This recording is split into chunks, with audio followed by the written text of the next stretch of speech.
Welcome to Daily Wisdom, Walking the Path with the Buddha, a podcast shared by David Roylance. This podcast is dedicated to guiding you to completely eliminate the discontent mind and the suffering it causes by attaining enlightenment. Learn and practice the teachings of Gotama Buddha that will guide you to fully attain a peaceful, calm, serene, and content mind with joy. To support this podcast, visit patreon.com/support Buddha or visit buddhadailywisdom.com, where you will discover a full range of courses, retreats, and online learning resources to assist you on the path to enlightenment. Now, here's our teacher to share more.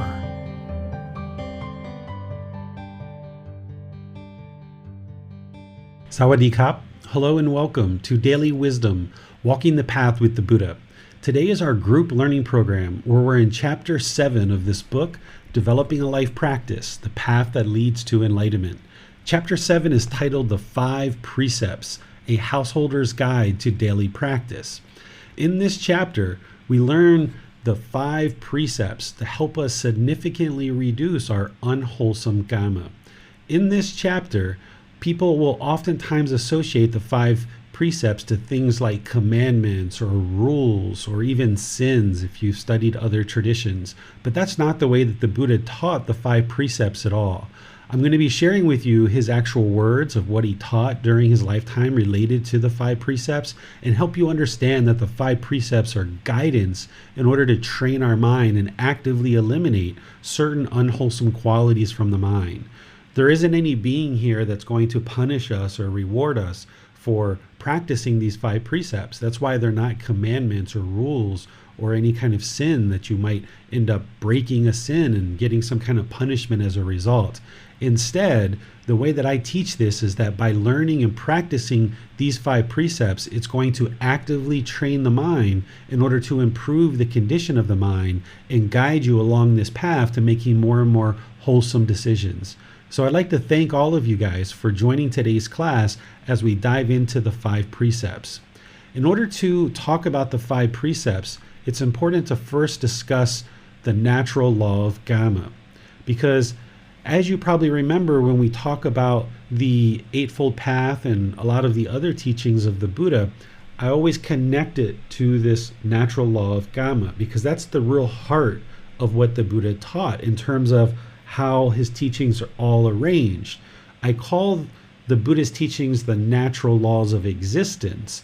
Well, as those natural laws of existence that the mind is unaware of, that we go through life being unaware of these natural laws, and we make these unwise decisions that lead to unwholesome results, these natural laws of existence, at the heart of those is this natural law of Kamma, of cause and effect, or action and result.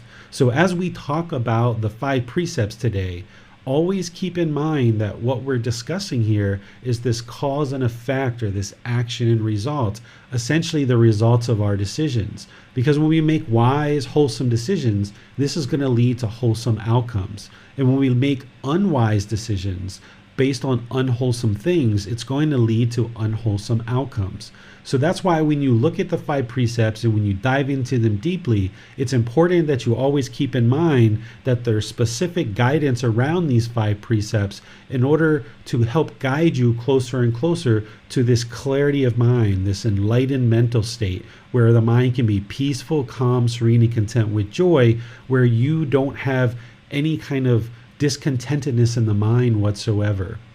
The way that you can think about the natural law of Kamma is it's your life, it's your decisions, and your results. Based on how you choose to conduct your life and the decisions that you make in your life is going to produce certain results for you in terms of if you have a life partner or not. And if you do have a life partner, what's that relationship like? You're going to see the results or the outcomes of the decisions you make with your children and how you interact with your children. If we interact with them in peaceful and loving ways with respect and politeness, that's what's going to come back to us when we interact with our children that way. And conversely, if we interact in other ways with harshness, aggression, ego, or any kind of other aspects of mind like that, that's what's going to come back to us from our children because they're learning that from us. The same thing with our friends and our family and our coworkers. As we go through our life and we're making various decisions about our intentions, our speech, and our actions, when we have a purified mind that the Buddha teaches as part of this path, then we're interacting in the world in a way that is harmless. There's no harm, and therefore harm doesn't come back to us. But conversely, if we do harm in the world and we do things like what we're going to talk about in the Five Precepts, then putting these things out into the world, then harmful things are going to come back to us. So in our class today, not only am I going to describe the precept and use the actual words of the Buddha, but I'm going to go through detail by detail and show you how to apply this precept to your actual life. And as we always do, I'm going to be opening up for questions for each individual precept. After I teach each individual precept, I'll open things up for you guys to ask any questions about applying this particular precept to your life. And the way that you ask questions is you put that into Facebook, YouTube, or Zoom in the comment sections. Our moderators will see that and be sure your question gets asked during the class. If you're in Zoom, you can electronically raise your hand and our moderators will call on you and be sure your question gets asked during the class by you asking it yourself or any follow-up questions that you have. So let's look at kind of the Five Precepts kind of in general and talk about what are the Five Precepts. Because as you heard me mention, these aren't commandments. They're not rules. They're not sins or anything like that. Instead, they're training guidelines. They're guidance to help you train this mind to move closer and closer to this enlightened mental state where the mind's peaceful, calm, serene, content with joy, no longer experiencing any discontentedness ever again. So these are to help you reduce your unwholesome Kamma production and assist you in creating this pure mind and this pure life. Well, as you just heard me mention, that Kamma, it isn't this mystical, magical thing. It's not this punishment and rewards. Instead, it's the results of our decisions. That when we're making wise, wholesome decisions, then wholesome things will happen for us. We will have wholesome outcomes as a part of our life. But if the mind is polluted and we choose to do things that are part of the Five Precepts, then by us not practicing these Five Precepts, it actually creates havoc in our life. And we end up causing harm in the world, so therefore harm comes back to us. The Five Precepts are going to significantly reduce your unwholesome Kamma production, but it doesn't eliminate your unwholesome Kamma production. It's the Eightfold Path that completely and entirely eliminates all unwholesome Kamma production through only producing wholesome Kamma. The Five Precepts plug into the Eightfold Path. It's the Eightfold Path that lays out the complete and perfect path to enlightenment, to extinguish all unwholesome Kamma production, all unwholesome decisions. By learning and practicing the Eightfold Path, you will be making wiser and wiser decisions based on wholesomeness, and therefore wholesome things will happen. The Five Precepts plug into the Eightfold Path as part of the moral conduct as a way to help you further understand the Eightfold Path in more detail. But it's the Eightfold Path that's going to completely extinguish all unwholesome Kamma production by teaching you how to make wise decisions and only produce wholesome decisions, which will produce wholesome results, i.e. wholesome Kamma. As these Five Precepts plug into the Eightfold Path, they're all based on this understanding of harmlessness, of not causing harm in the world. Because if we cause harm through our intentions, our speech, our actions, then that harm is going to be returned to us. So these Five Precepts are helping you to knock down a lot of the harms that we're causing in the world. These teachings of the Five Precepts are things that you've probably learned from your primary caregivers, depending on how you grew up, whether mom and dad or grandma and grandpa or aunts and uncles, different people around you were teaching you various lessons as you learned growing up. They might have taught you some of the basics and some of the basic things that you'll hear people translate. A simple translation of the Five Precepts, they'll say, no killing, no stealing, no sexual misconduct, no lying, no intoxicants. But this is a very, very simplistic translation that doesn't really fully illuminate what the Buddha was talking about. today, when we use the words of the Buddha and actually study with his actual words, you'll get to see more detail about what he was actually talking about. And then when I go through point by point by point and kind of show you some things in the world and how we can apply these precepts to decisions that we're making in the world today, then you'll be able to see how to really, truly use these precepts to your benefit. Because as you understand these precepts, it's important to understand how they actually work in the world to train the mind.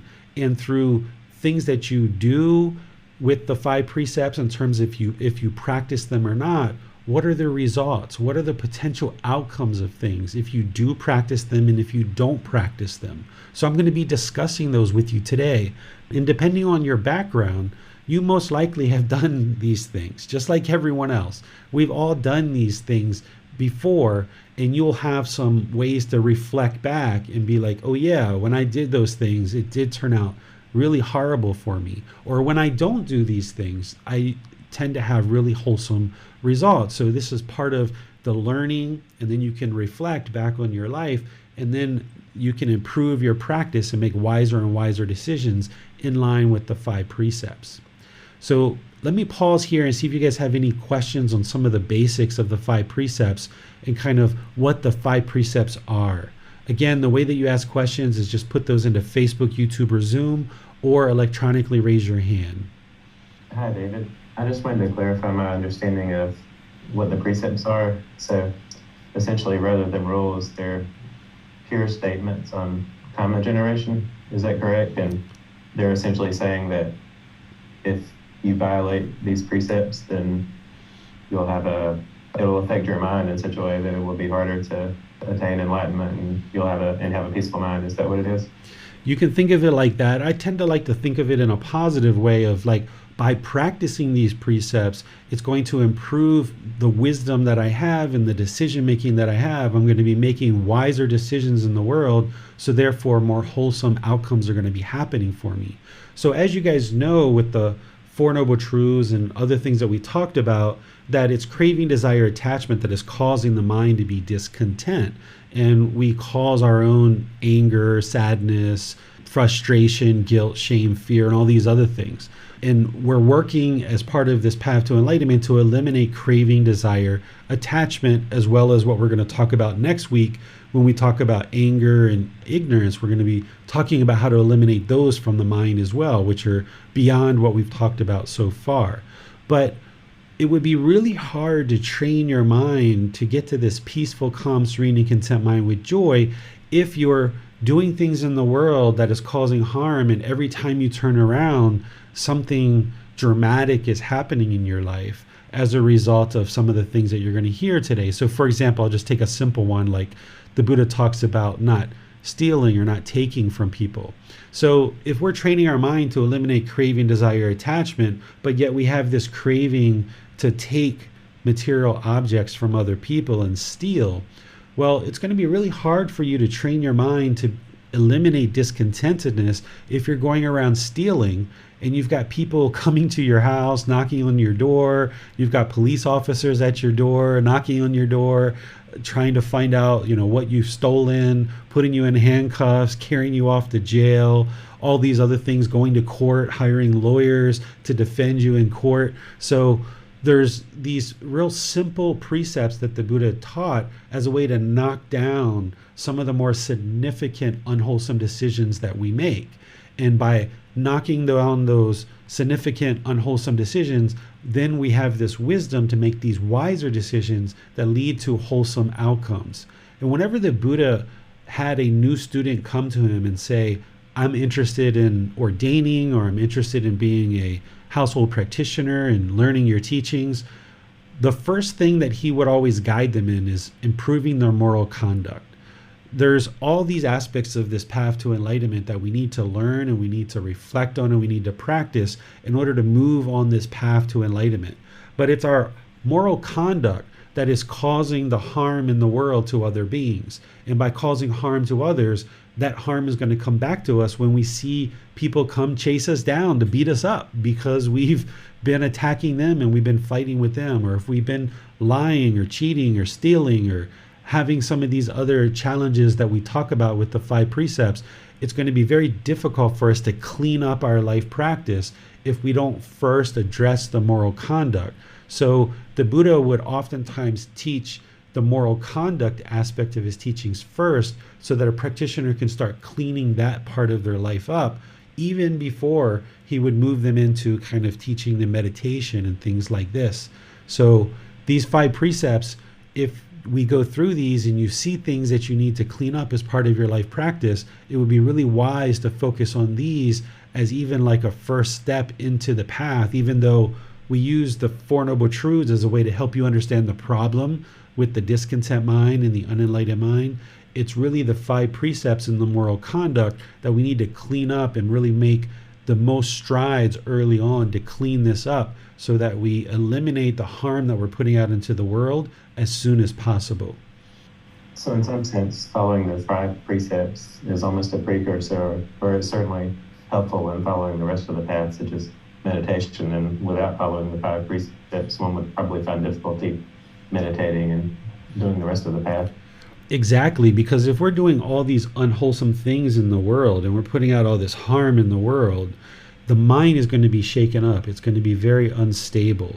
It's going to go to sleep worried at night. It's going to wake up in the morning worried. You're going to be walking down the street fearful because you're doing this unwholesome conduct in the world. But by you cleaning up your moral conduct, and you know that you're not causing harm in the world to other people, then the mind can be at ease, because you know for 6 months, a year, 3 years, 5 years, you haven't been causing any harm to other beings, and therefore harm isn't coming back to you. And you can see that your life starts getting cleaned up, that the people around you are starting to interact with you in a different way than they did before, when we might have been causing harm in the world.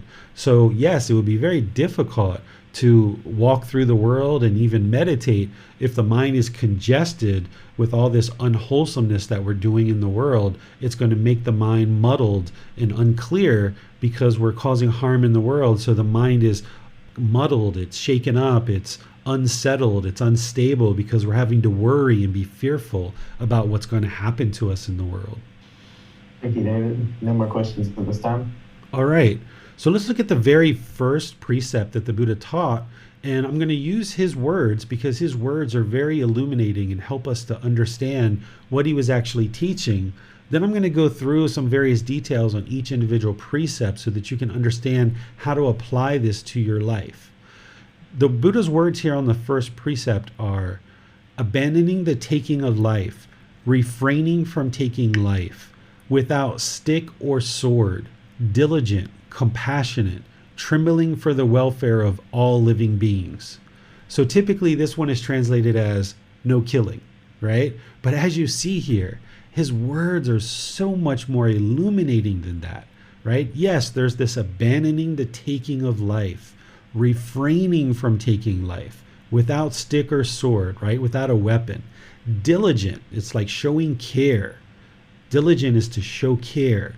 And then compassionate is having concern for the misfortune of others, trembling for the welfare of all living beings. Like, we don't have to be fearful, right? But essentially you get the message of what he's talking about here is that we should have concern for the welfare of all living beings.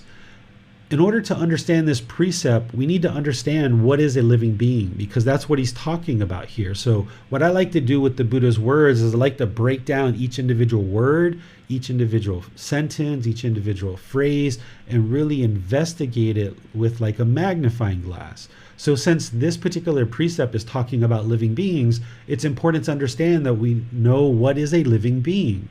Well, the way that the Buddha defines a living being in his teachings is he defines this as essentially a being that comes into the world through an egg, a sperm, and has a consciousness. He talks about what's called the 5 aggregates. This is something that you will learn in other classes with me if you get into the Pali Canon and English study group, where I share with you what's called the 5 aggregates. This is how the Buddha describes a living being.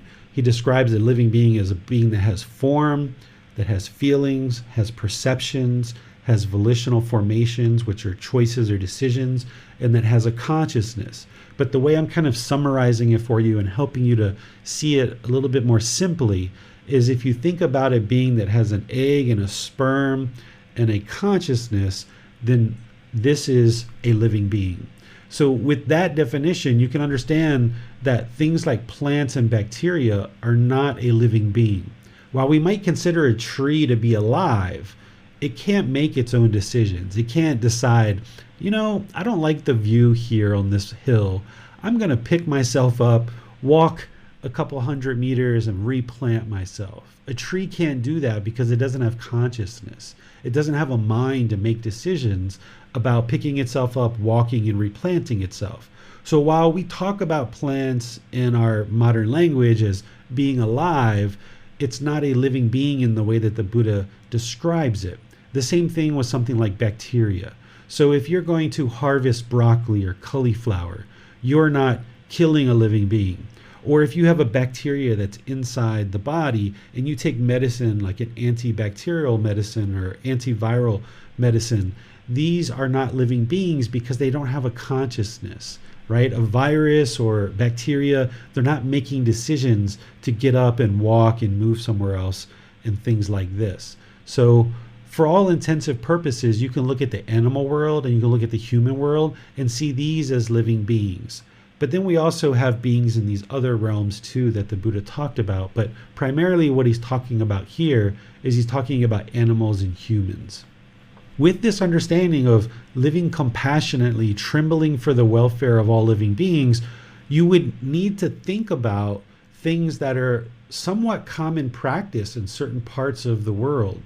What humanity's laws are related to killing versus this natural laws of existence, they're two completely different levels of practice. While something might be legal in humanity's laws, doesn't mean that your mind is going to be at ease if you practice that. So these things that I'm going to share with you here, a lot of them are actually legal in the society today. Things like euthanasia of a human or animal, termination of a pregnancy, suicide, assisted suicide, capital punishment, going to war, government-sponsored killings, or murder of beings. These are all intentional killings that they don't follow this particular precept. So this is why we have conflict. This is why we have challenges when we euthanize an animal, for example.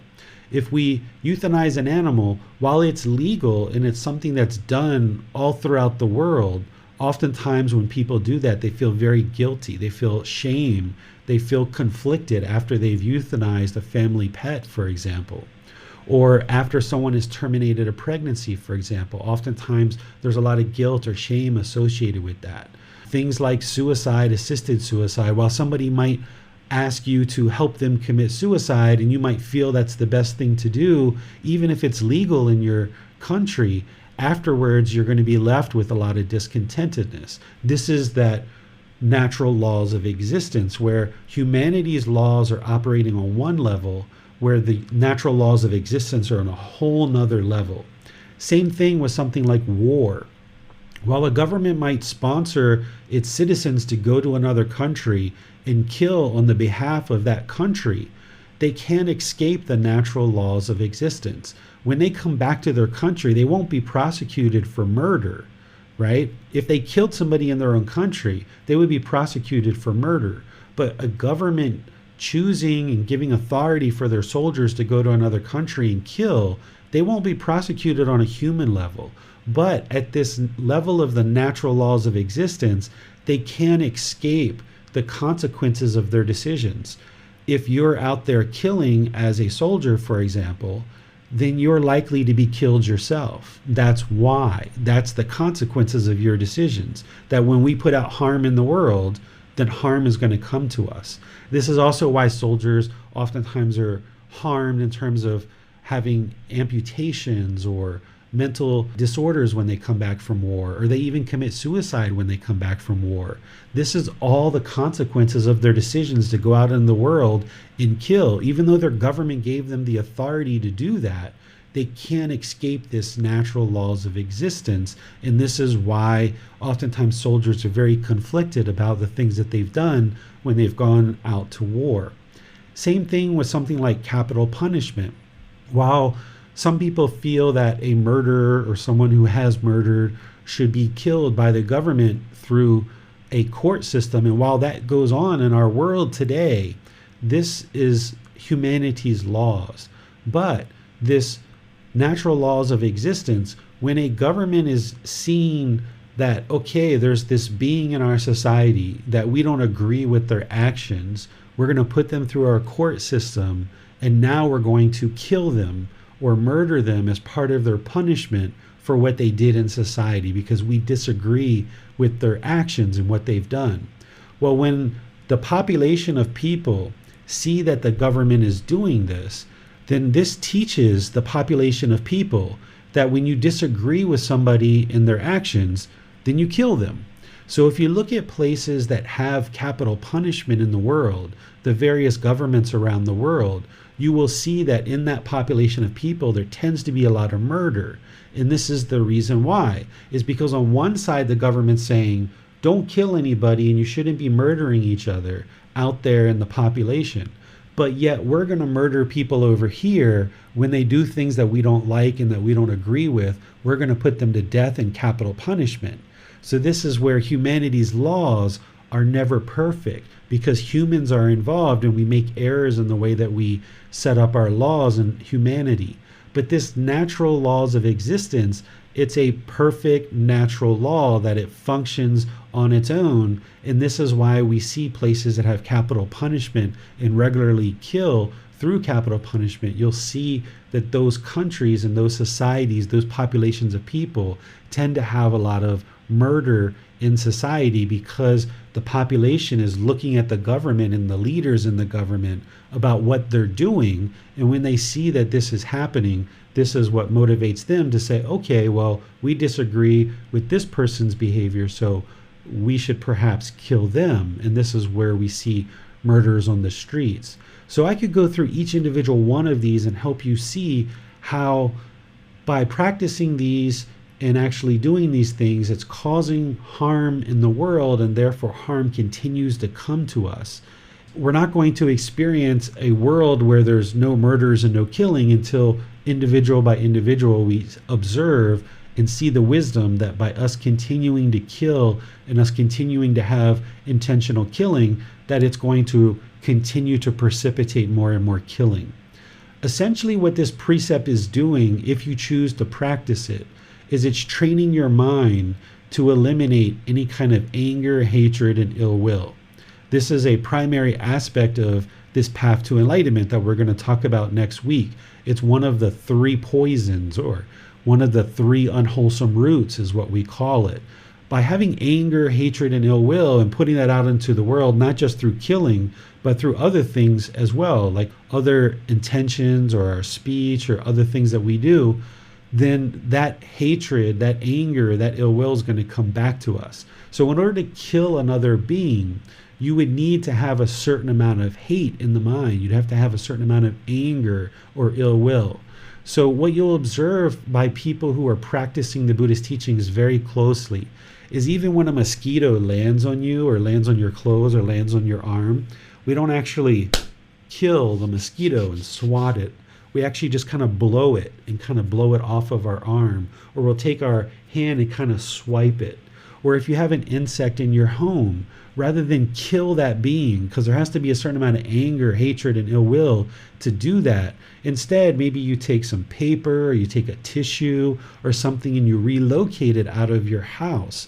And this will help you to practice this precept, and you can develop this compassion, this interest and this concern for the welfare of all living beings. And when you can have this level of compassion with the spider that's in the corner of your house, or a little mosquito that lands on you, and you can have this compassion to just swipe it off of you, then it's much easier to have compassion for your children or your life partner or your co-workers and things like this. So what you're doing by practicing this precept is you're cultivating this loving kindness and this compassion in the mind for all living beings so that you live in a way that doesn't cause harm to others. Some other things that I covered in this particular precept in the book are things like a DNR, or what's called a do not resuscitate. This is essentially where somebody is alive, they sign a document that says, if I die, then don't use medical intervention to bring me back to life. This isn't an intentional killing. This is actually someone has chosen while they were alive that should they die, don't bring me back to life. Because sometimes people feel like they're just comfortable with natural death and they're completely fine with that. They don't need all these modern medicines to bring them back and extend their life. They're completely comfortable with not allowing those things to happen and just allowing natural death to occur. So if somebody decides to sign a DNR or do not resuscitate, this isn't them choosing to intentionally kill themselves. They've already died. They're just choosing to not allow people to bring them back to life with all this modern medicine. You might also think about like defense and protection. What would you do if you were practicing this precept and someone barged into your house at 3 a.m. in the morning and had a gun or a knife? What do you do? Do you just let them kill you and your family? How do you practice this precept? Well, I talk in this chapter about how it's okay to defend the physical body and protect the physical body. And even if you were in a home and someone was breaking in at 2 or 3 a.m. in the morning, to protect your family as well. This is something that you can do. And the best thing to do, if possible, is just get away from the situation. Is if somebody was breaking in my back door, I might actually run out the front door and, let them have whatever is in the house, because in that situation, I would be safe, right?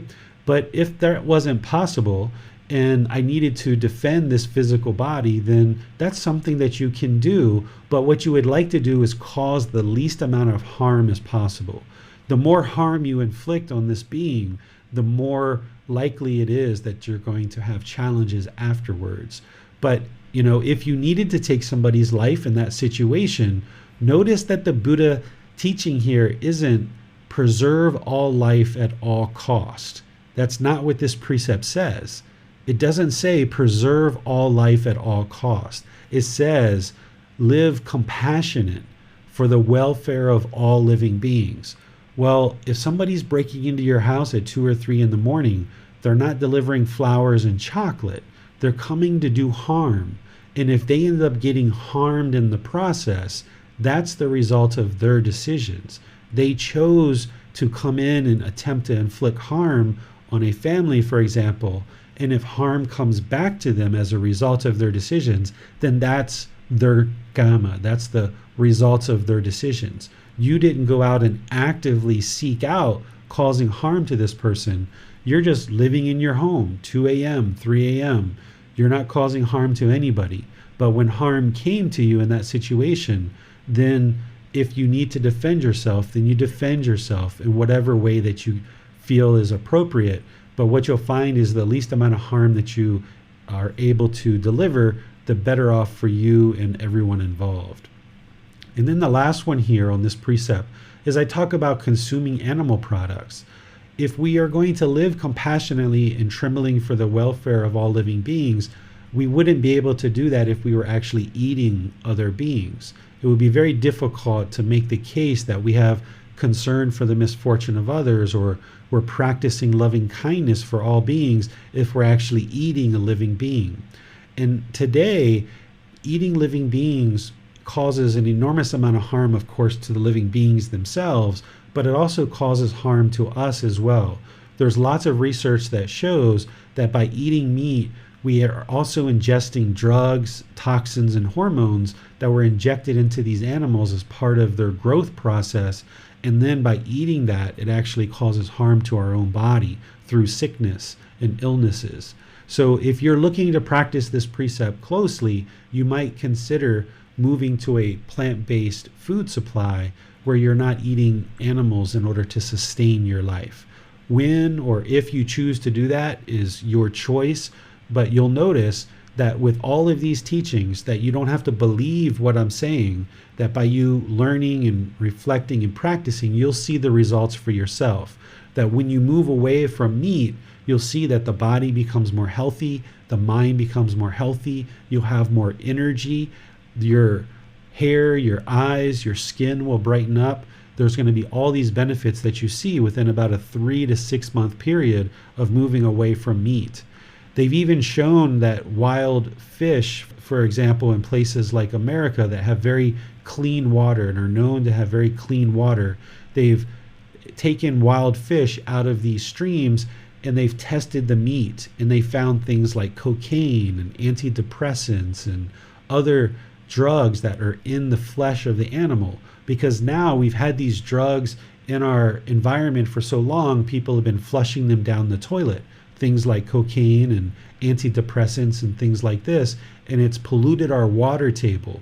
So now in a place that has freely running fresh streams, we're seeing fish that have pollutants like drugs, toxins, and hormones, even in wild fish. And when someone kills that on our behalf, even though they're doing the killing, we are still eating that meat, and it affects us through bodily sickness. It's the same thing as if somebody stole a car and you didn't steal the car, but you just are driving the car. If the police pull you over that you're driving a stolen car, you're the one that's going to go to jail. It's the same thing, that even though someone else has done the killing on your behalf, you can't escape the consequences of your decisions of eating that meat, that it's going to cause more bodily sickness because of the ingesting of this flesh. You're going to be experiencing the drugs, toxins, and hormones as well. So let me pause here and see what questions you guys have on this particular precept. I wanted to ask a bit about the role of intention. For instance, if I go to the park, then I know going into that I'm more than likely going to probably kill an insect at some point along the way. And I was just wondering how that fits along with the 5 precepts in this first precept. Yeah, intention is really important, because as we walk down the street, we're going to kill insects, right? Because they're under our shoes. We didn't know they were there. It wasn't our intention to kill those beings. And this is where you can really understand how this precept is guided to eliminate anger, hatred, and ill will. Because when you're walking down the street, you don't have anger, hatred, and ill will for the ants or the other insects that are under your feet at the park or down the street as you're walking on the sidewalk. You're not intentionally walking in a way to kill those beings. So if you have intention to kill the being, of course, there's anger, hatred, and ill will there, and that's being maintained in the mind through the intentional killing. But if there is no intentional killing, you didn't do it intentionally, you are living compassionately for the welfare of living beings and working to ensure that you don't cause harm. And always come back to this precept is, it doesn't say preserve all life at all costs, because that would be impossible. There's actually a tradition in the world called Jainism, where they actually will take a broom and they will sweep in front of them as they're walking to ensure that they don't kill any other living beings. This is not the middle way in my view, because remember, the Buddha taught the middle way, where if we're over here sweeping in front of us and we're like so obsessed with not impacting any other beings, and we sweep in front of us to make sure we're not stepping on an insect before we walk, this would make life extremely challenging to roam about the world. But also, if we haphazardly walked around stomping and stepping on any other thing that we see, then that's not really living compassionately for the welfare of living beings either. So we need to find this middle way where we walk down the street and we know that, okay, there's most likely going to be some insect that ends up under my foot at some point, but that's not my intention. That's not what I'm looking to have happen, but I'm sure it probably will happen. So as long as you're not intentionally killing the living being through your decision making, then you're living for the compassion and welfare of living beings. For example, if you have like an infestation of insects in your home, what I would suggest is see if there's any natural ways to get rid of these insects. There's things like here in Thailand, they will use something called kaffir lime. It's like a really pungent lime that has a really strong smell. They will sometimes grate this and put it around their house as a way to kind of get rid of any insects around their house and kind of prevent them from coming in. And it's a herb, so it doesn't cause harm. It's not a pesticide. But there are some rare situations where you get such an infestation to your house and they start chewing and eating wood or eating concrete and things like this, that it would destroy your home if you didn't hire somebody to potentially come eradicate this insect infestation from your home. So if you just let the insects eat your home and eat it away, that wouldn't be loving kindness and compassion to your life partner, your children, or your own well-being if you allow your house to crumble around you. But also, if you just went out and tried to kill these beings right away without doing a little bit of research and seeing if there's some natural way to eradicate it, that wouldn't necessarily be living with compassion for those living beings either. So by finding this middle way where maybe you've exhausted your research and there is no way to get rid of these termites other than to bringing in a company in order to eradicate them. And in this situation, the termites are causing harm. And therefore, because they're causing harm, then harm is coming to them and that they're going to end up getting eradicated from the home. This is the cause and effect, this natural law of Kamma. And this is their Kamma of being reborn into the animal world, that they are a termite, they're eating wood, they're causing harm. Therefore, people are going to be interested in killing them because of the harm that they're causing. So always come back to, yes, intention, and be sure that you're looking to live compassionately for the welfare of living beings, but also always come back to this precept is not preserve all life at all costs. That would be impossible to accomplish, and it wouldn't be the middle way. Thank you, David. That's very helpful clarification. We have a question from Denise. What about when an animal is suffering from a terminal illness? Is it not causing more harm to let the animal keep living? So this is a common question that I get because nowadays we live very close with animals and a lot of people have grown very close to pets. They're almost like family members. But you need to understand this cycle of rebirth in order to understand the answer to this question. So animals in the animal world, they can't attain enlightenment from that realm. They're going to have to be reborn. And all of us have been previous animals, countless animals in the past, and we've now made it into the human world. But these pets that we have, they're going to need to be reborn. And the goal would be is that from that animal birth, that they get an improved rebirth in their next life, whether they get a higher being in the animal realm or they become a human in their next life. And the best chance for them to get a higher level rebirth is for them to experience all their Kamma in one particular existence. So oftentimes when an animal gets sick or injured, the owners are interested or they've been guided by doctors to euthanize this animal. And it's been labeled a compassionate killing. But there's no way to compassionately kill another being. This would be an intentional killing. If you really truly have deep feelings for this animal, while it's a struggle for you to observe that they're ill, or it's a struggle for you to observe that they're sick, it's actually better for the animal to let them live out that life, because then on their next rebirth, they're going to have a better chance of getting to the human realm and then actually attaining enlightenment. Because the real problem that that being is having is the cycle of rebirth. Killing them in that life isn't going to actually solve their real problem, which is getting out of this cycle of rebirth. If you understand the real problem is the cycle of rebirth, then you would like to let them live out as much of their Kamma as possible so they can get to an improved rebirth and have a better chance of escaping this whole cycle of rebirth, so they don't have to keep experiencing this sickness, aging, and death, this constant rebirth over and over and over again. Oftentimes, euthanizing an animal is actually the owner trying to end their own suffering, because the owner has this attachment to the pet and they're suffering to observe their animal suffer. And because of their attachment to the pet, they think if they kill this being, it's going to make them feel better and they can get over it quicker. Well, this actually is going to leave the person typically with guilt or shame after they do the euthanasia. And again, it's going to be harmful to the animal because they're not going to be able to live out their full natural life and get an improved rebirth in their next life.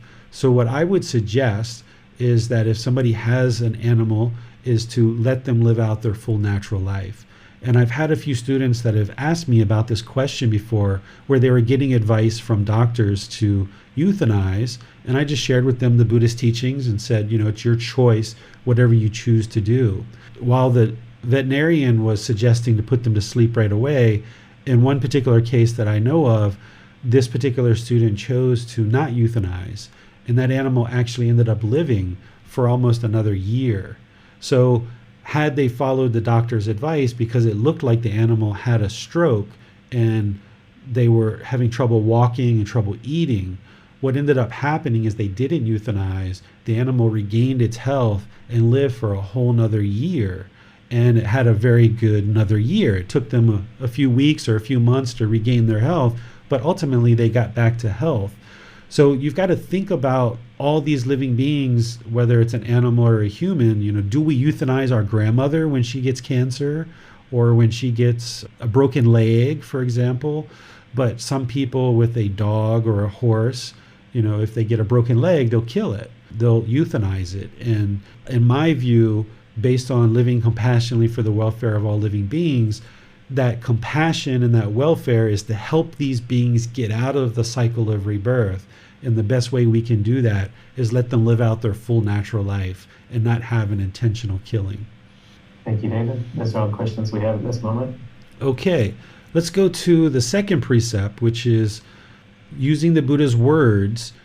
The way that he spoke this is abandoning the taking of what is not given, living purely, accepting what is given, awaiting what is given without stealing. Okay, there's multiple pieces to this precept. This is typically translated as no stealing, but there's so much more here that you need to understand as part of this precept. So abandoning the taking of what is not given, that obviously is, we shouldn't steal.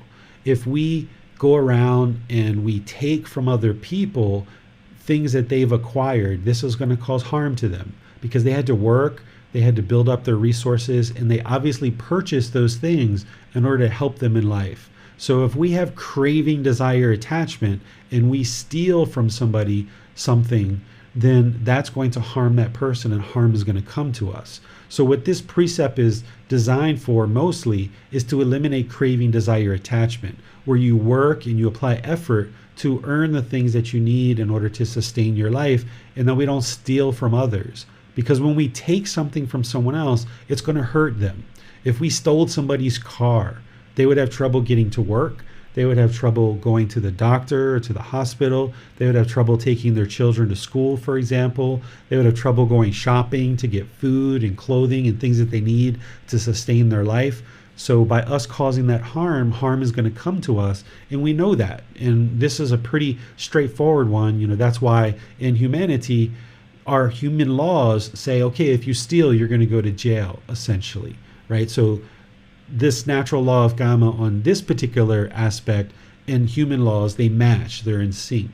But as we go through here, you'll see there's some other intricacies that you would like to kind of make sure that you practice as part of this precept, to practice it closer and closer.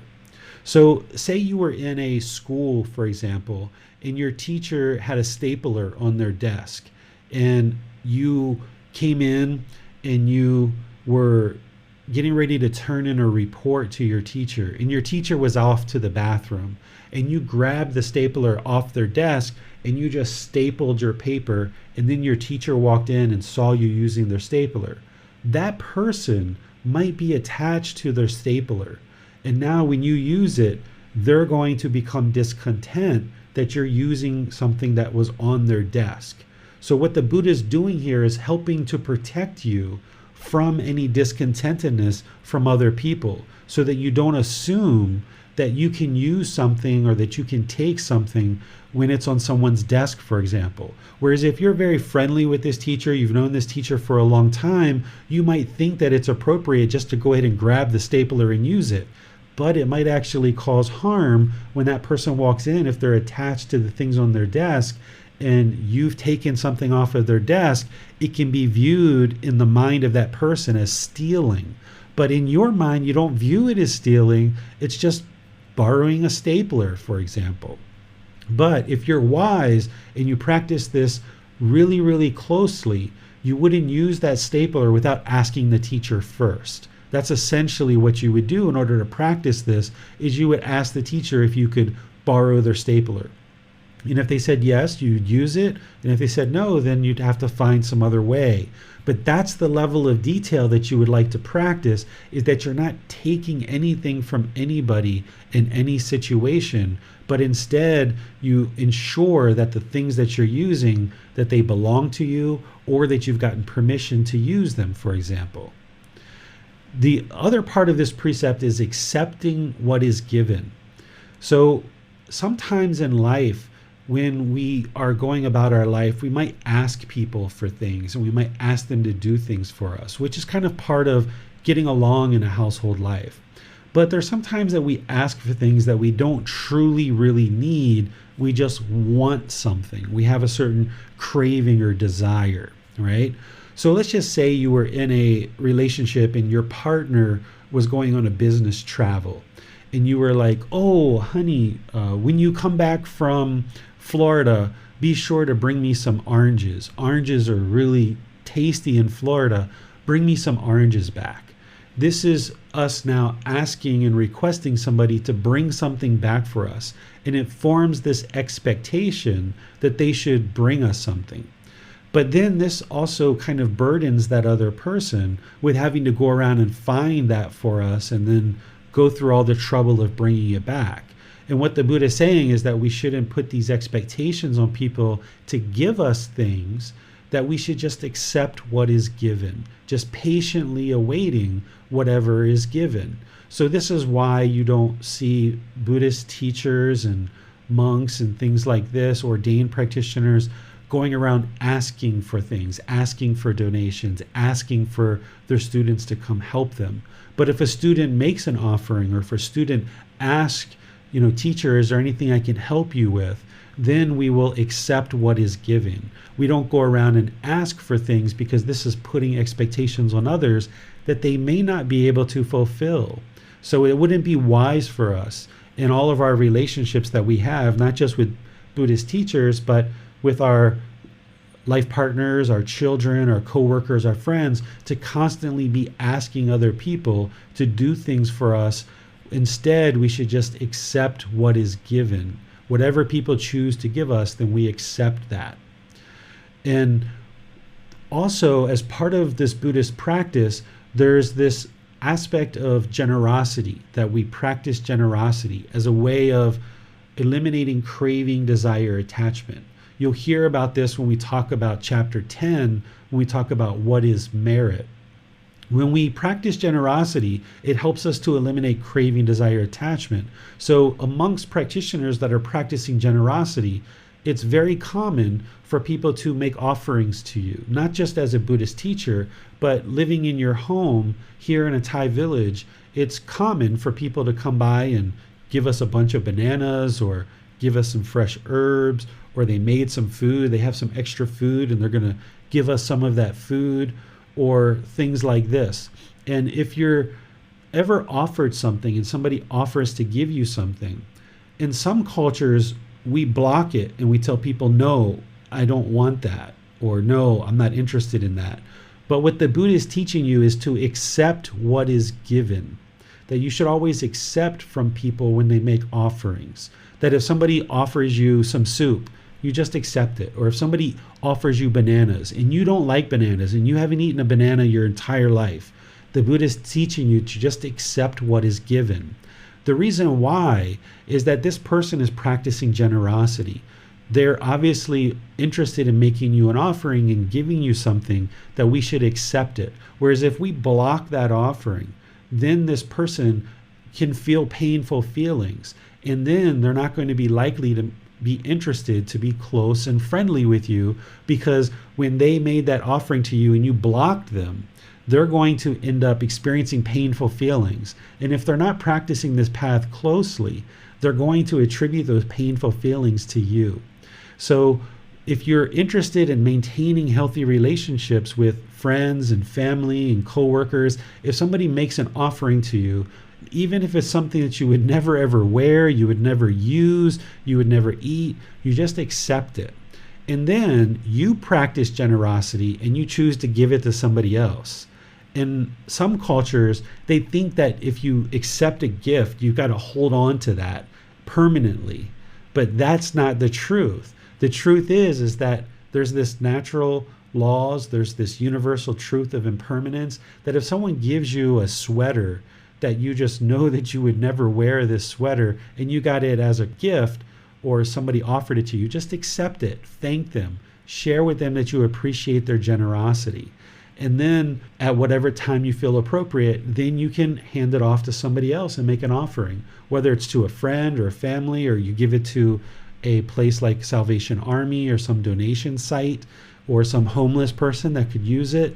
That's completely fine, because in a environment where everyone's practicing generosity and they're practicing these teachings closely, there shouldn't be the expectation from the person who's giving you the gift that you're going to absolutely use it.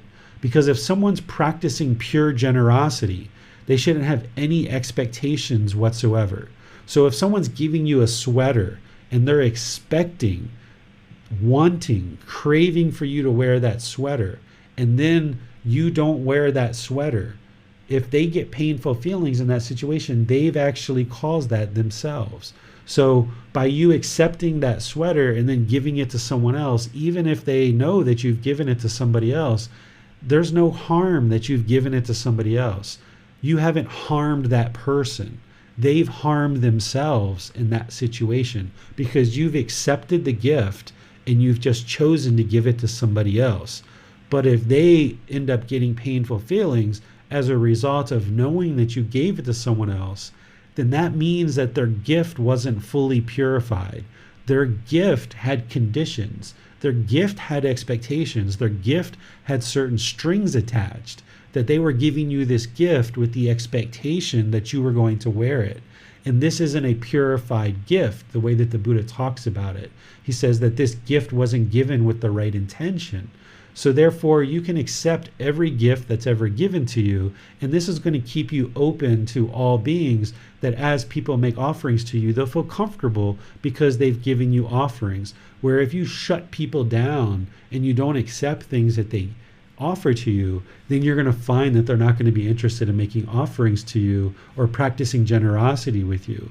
So it's very common in cultures, like in Buddhist cultures, that you accept all gifts, and then it's very common that you give things to other people if that's not something that you're going to actually use. So even this week, we had a neighbor came by and gave us bananas. And there's many different types of bananas here in Thailand.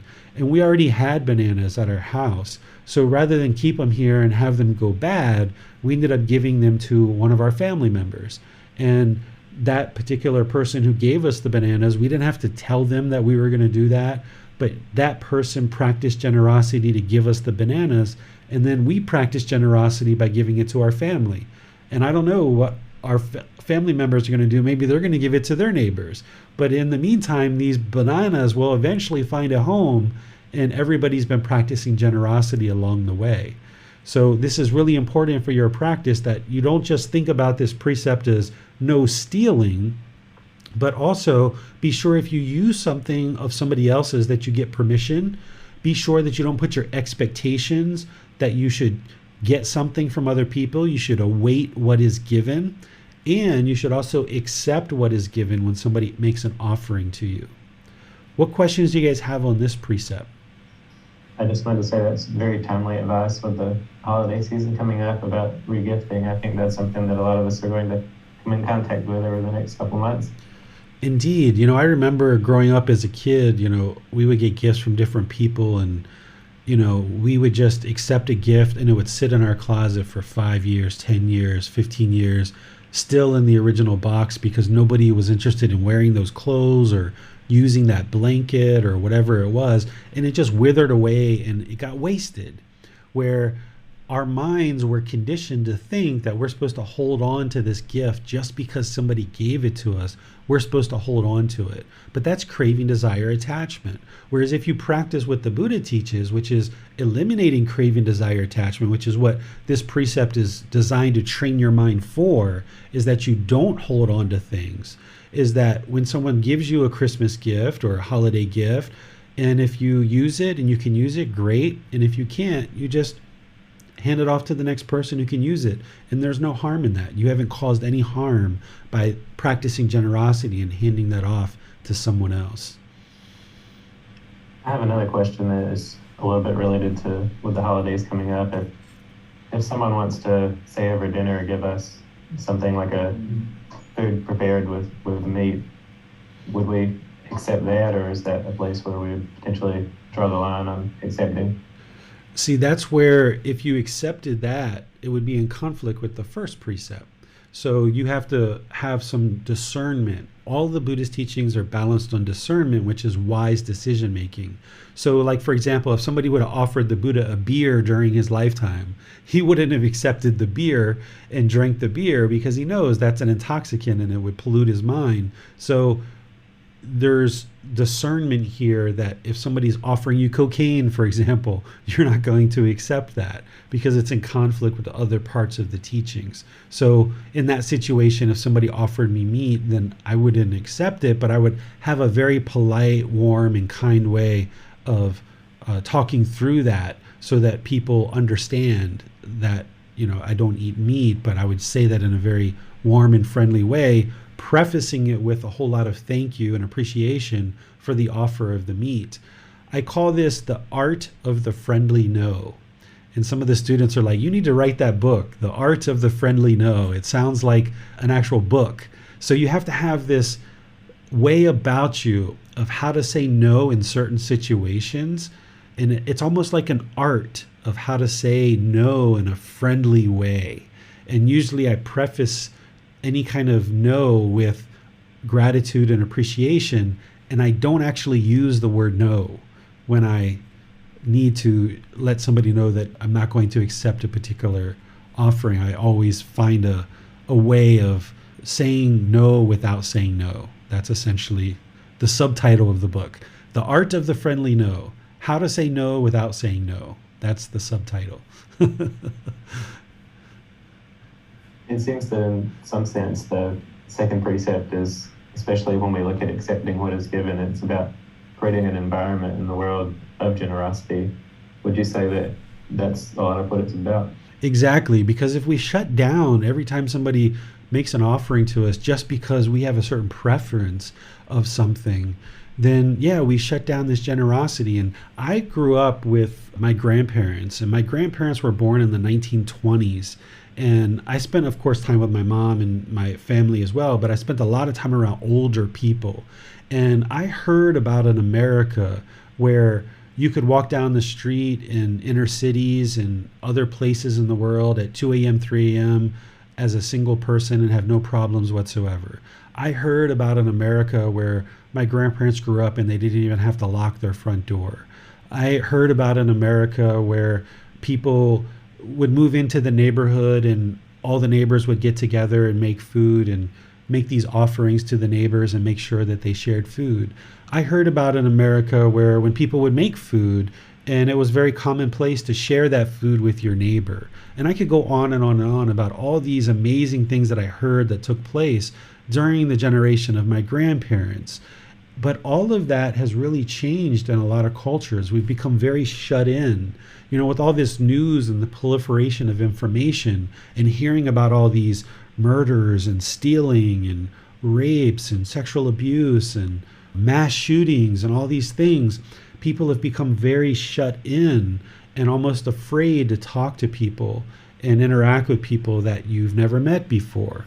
Well, if we go to this environment where we're looking to have this heaven on earth where people are practicing in a way that's very open and loving, kind and compassionate to all beings, well, when someone offers you something, if your neighbor spent a half a day making a dish and they show up and they're like, hey, I made you this dish, and you are like, no, I don't eat that, sorry.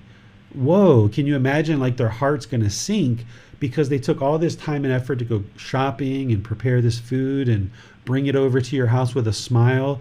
And if we kind of give them the hand and we're like, nope, I don't want that. Wow, like, do you think they're ever going to go through that effort to make us food and show kindness to us again? So if we accept what is given, and we accept that it's not something that we eat necessarily, but we can then give it to somebody else, then that can be a way that we maintain the relationship and we keep an open door to all beings in our life, and that we are able to cultivate this loving and kind relationship with each other. I wanted to share that Chrissy said that she would have an interest in the book you were mentioning, so that may be a nice idea. I think she might be the one that recommended me to write the book, her and a few other people.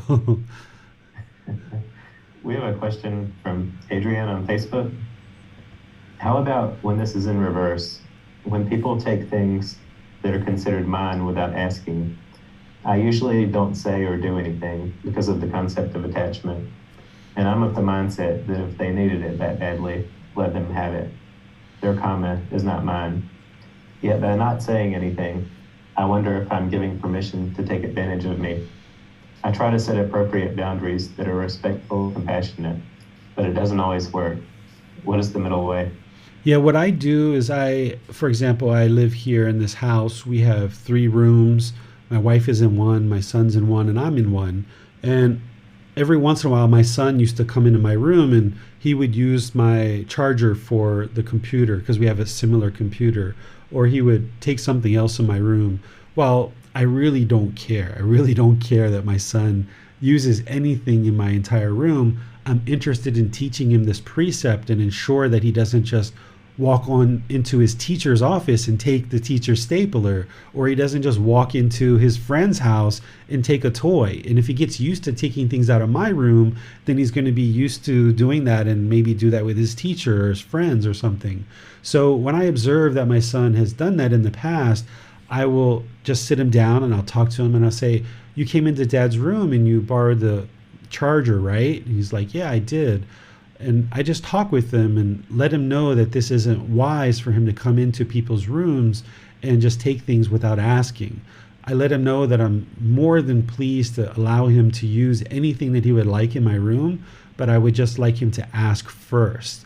So even though I don't care that he uses anything in the room, I'm not attached to anything in this room, I'm still sharing the wisdom with him of the way that he needs to conduct himself in the world, because if he gets used to interacting with me in one way and he just can freely come into my room and take anything, then he's going to start interacting that way with other people too.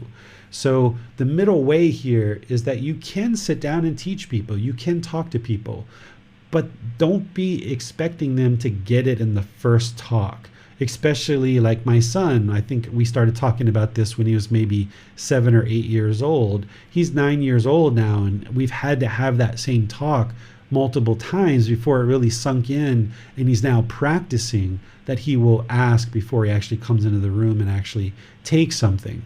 So you don't have to just let people take things from you. That wouldn't be a wise choice, especially if it's children that you're trying to guide in order to gain this wisdom and interact in the world in a certain way. But also, if you choose to talk to somebody about these things, you need to do it calmly, you need to do it polite, kind, friendly, and respectfully. And you shouldn't have the expectation that one conversation, and they're going to ultimately be practicing it right away after that one conversation. It's probably going to take multiple calm conversations where you're polite, kind, friendly, and respectful. And that would be the middle way, that you teach people how to interact in the world in a better way around you, but at the same time, you don't allow your mind to get discontent just because somebody came in and took something off your desk. Thank you, David. Those are all the questions for now. All right. Let's look at number 3, which tends to be one that has more involved conversation, because all of us are kind of used to this particular precept being discussed as no sexual misconduct. Well, this is such a rudimentary translation, and what is sexual misconduct? Who determines what is sexual misconduct? Well, the Buddha gives us a teaching in the 3rd precept that is very illuminating. And if you learn his words and what he's sharing, he's explaining it in detail. And you can see exactly what is sexual misconduct and what isn't sexual misconduct. So there's no confusion in your mind whatsoever. We're going to talk next week about the 3 poisons or the 3 unwholesome roots of craving, anger, and ignorance, or the unknowing of true reality. One of the ways we talk about this one is also confusion. The Buddhist teachings are giving you the clarity of what these natural laws of existence are so that the mind isn't confused about how to practice in the world. So here in the 3rd precept, we're getting very clear guidance of what sexual misconduct is so that we don't cause harm through our sexual interactions with other beings. And here's his words. He says, abandoning unchastity. Now, chastity is when you're kind of preserving yourself and you're not having sex with multiple people. So unchastity would be someone who's just having sex with anybody for pretty much any reason. So the Buddha is saying abandon that, right? So essentially what he's saying is practice chastity. Ensure that you're having good, wholesome, committed, loyal relationships with somebody before you choose to have sex with them. And this will ensure that you're protecting your own mind, and you're also protecting the individual too, because if you have sex with lots of people in succession, then that's where we can end up getting sexual diseases, and that's the harm that ends up coming to us. Or we feel very lost, or we feel very empty inside when we have sex with lots of people because we haven't had a commitment, we haven't had a real bonding experience of being able to share this sexual experience with somebody. We're just kind of having sex with anybody for any reason. So this is why we have these harms that come to us in terms of harm to our own mind with kind of guilt or shame or fear, or also these sexually transmitted diseases that come to us if we end up having sex with lots of different people. That's the harm that we experience as a result of us not practicing this precept, for example. So abandoning unchastity, essentially having loyal, committed relationships. Abandoning sexual relations with women or men who are protected by their mother, father, and father, brother, sister, or relatives, who are protected by their Dhamma or the teachings, who have a husband, wife, or partner, whose violation entails a penalty, or even with one who has been garlanded by a man, woman, or partner as a sign of engagement. Okay, so I took this precept and I bulleted it out and kind of showed you exactly what the Buddha is talking about here. Well, one aspect of what he's sharing here is that we shouldn't have sex with minors. That's what he's saying when he says abandoning sexual relations with a woman or man who is protected by their mother, and father, brother, sister, or relatives. Because if somebody's staying at home, they're 12 years old, they're 14 years old, they're 16 years old, they're still being guided by their parents, and sexual contact is very intimate, it's very close, it can be very impactful to the mind. And if we end up having sex with minors, it's going to cause harm to that minor, it's going to cause harm to the family because the family's trying to guide this child. And this is why it's illegal in humanities laws. But it's also part of the natural laws of existence that it's going to cause harm. And that's why humanity has decided that we shouldn't be doing this and has made laws around this. But at one time, and in certain places in the world, it's not illegal to have sex with a 12-year-old child. But even though humanity's laws in certain parts of the world say that you're legally able to have sex with a 12-year-old child, these natural laws of existence, by doing that, it's going to cause harm to that child and to their family. And the Buddha says that we would be wise not to do this. Any kind of sex without consent, that is, someone who, the Buddha talks about it, who entails a penalty, whose violation entails a penalty. This is like rape, or somebody who we don't have consent to have sex with. If we do that, it's also like stealing, but it's also sexual misconduct because we've forcibly taken sexual contact from somebody, that's going to cause harm to that being, so therefore harm is going to come to us. Sex with multiple partners, this is unchastity. The way that the Buddha is teaching here is that if we're going to have sex, it should be with one partner at a time, and we should ensure that we have a well-developed relationship with that person before we decide to have this close, intimate contact. Because once there's this close, intimate contact, that's an opportunity for the mind to become highly attached to each other. And you would like to make sure that there's a well-developed relationship, and it's only with one person in a loyal, committed, faithful relationship. If there's a certain being that is living at home with their relatives, so like here in Thailand, it's common that when you become 18, 20, 25, 30 years old, you might meet a partner, and then you get married and you move into the parents' house together. And then you save your money, and then eventually you buy a house for you and your partner somewhere else. So for maybe 5 years, you might be living at home as a married couple with your mom and dad. In this situation, the parents have accepted the relationship.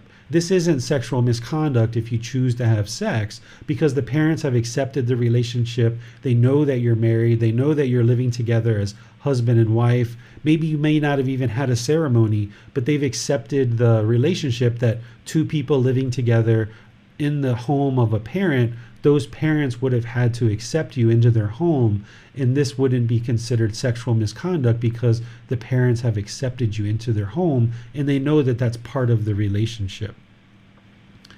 If somebody has chosen to be celibate, for example, as part of this path to enlightenment, in order to go to the third or fourth stage of enlightenment, somebody would choose to eliminate sexual contact from their practice. If someone's chosen to do that, and then someone else was trying to lure them away from that and entice them into having sex, this is going to cause harm to that person, and harm is going to come to you. So if you know of somebody who's made a commitment not to have sex any longer and they're practicing celibacy, you shouldn't be interested or even attempt to have a sexual relationship with that person, because they're practicing celibacy and it would cause harm to them, and therefore it would cause harm to you. If you're already in a committed relationship, you shouldn't have sex outside of that relationship. Or if somebody else is in a committed relationship and you're not in a committed relationship, you shouldn't have sex with that person because they're already in a committed relationship. It would cause harm to that person and their existing partner, whether you were single or you had another partner. By having sex with that person, it's going to cause harm to you and that person. There's people that have been murdered over this kind of thing. That's the harm that's going to come to somebody who chooses to have sex with someone who's already got a partner. People have been beaten up. People have lost their jobs. People have had their cars' windshields broken, their tires slashed, even entire families. You know, if some person is already in a relationship and then they have a sexual encounter with somebody who's already in another relationship, that other partner could come kill you and your entire family. And these things happen in the world. This is the harms that happen because of the attachment, because of the craving, desire, attachment here.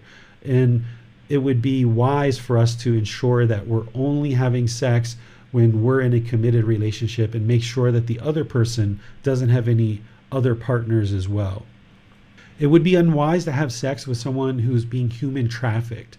If somebody is a sex worker, they could be doing that on their own choice, or they could be human trafficked, for example. In both situations, it's going to cause harm. Someone who's human trafficked, if we end up choosing to have sex with that person, we're keeping them in that life of servitude, and it's causing that person harm, and it's going to cause you harm too.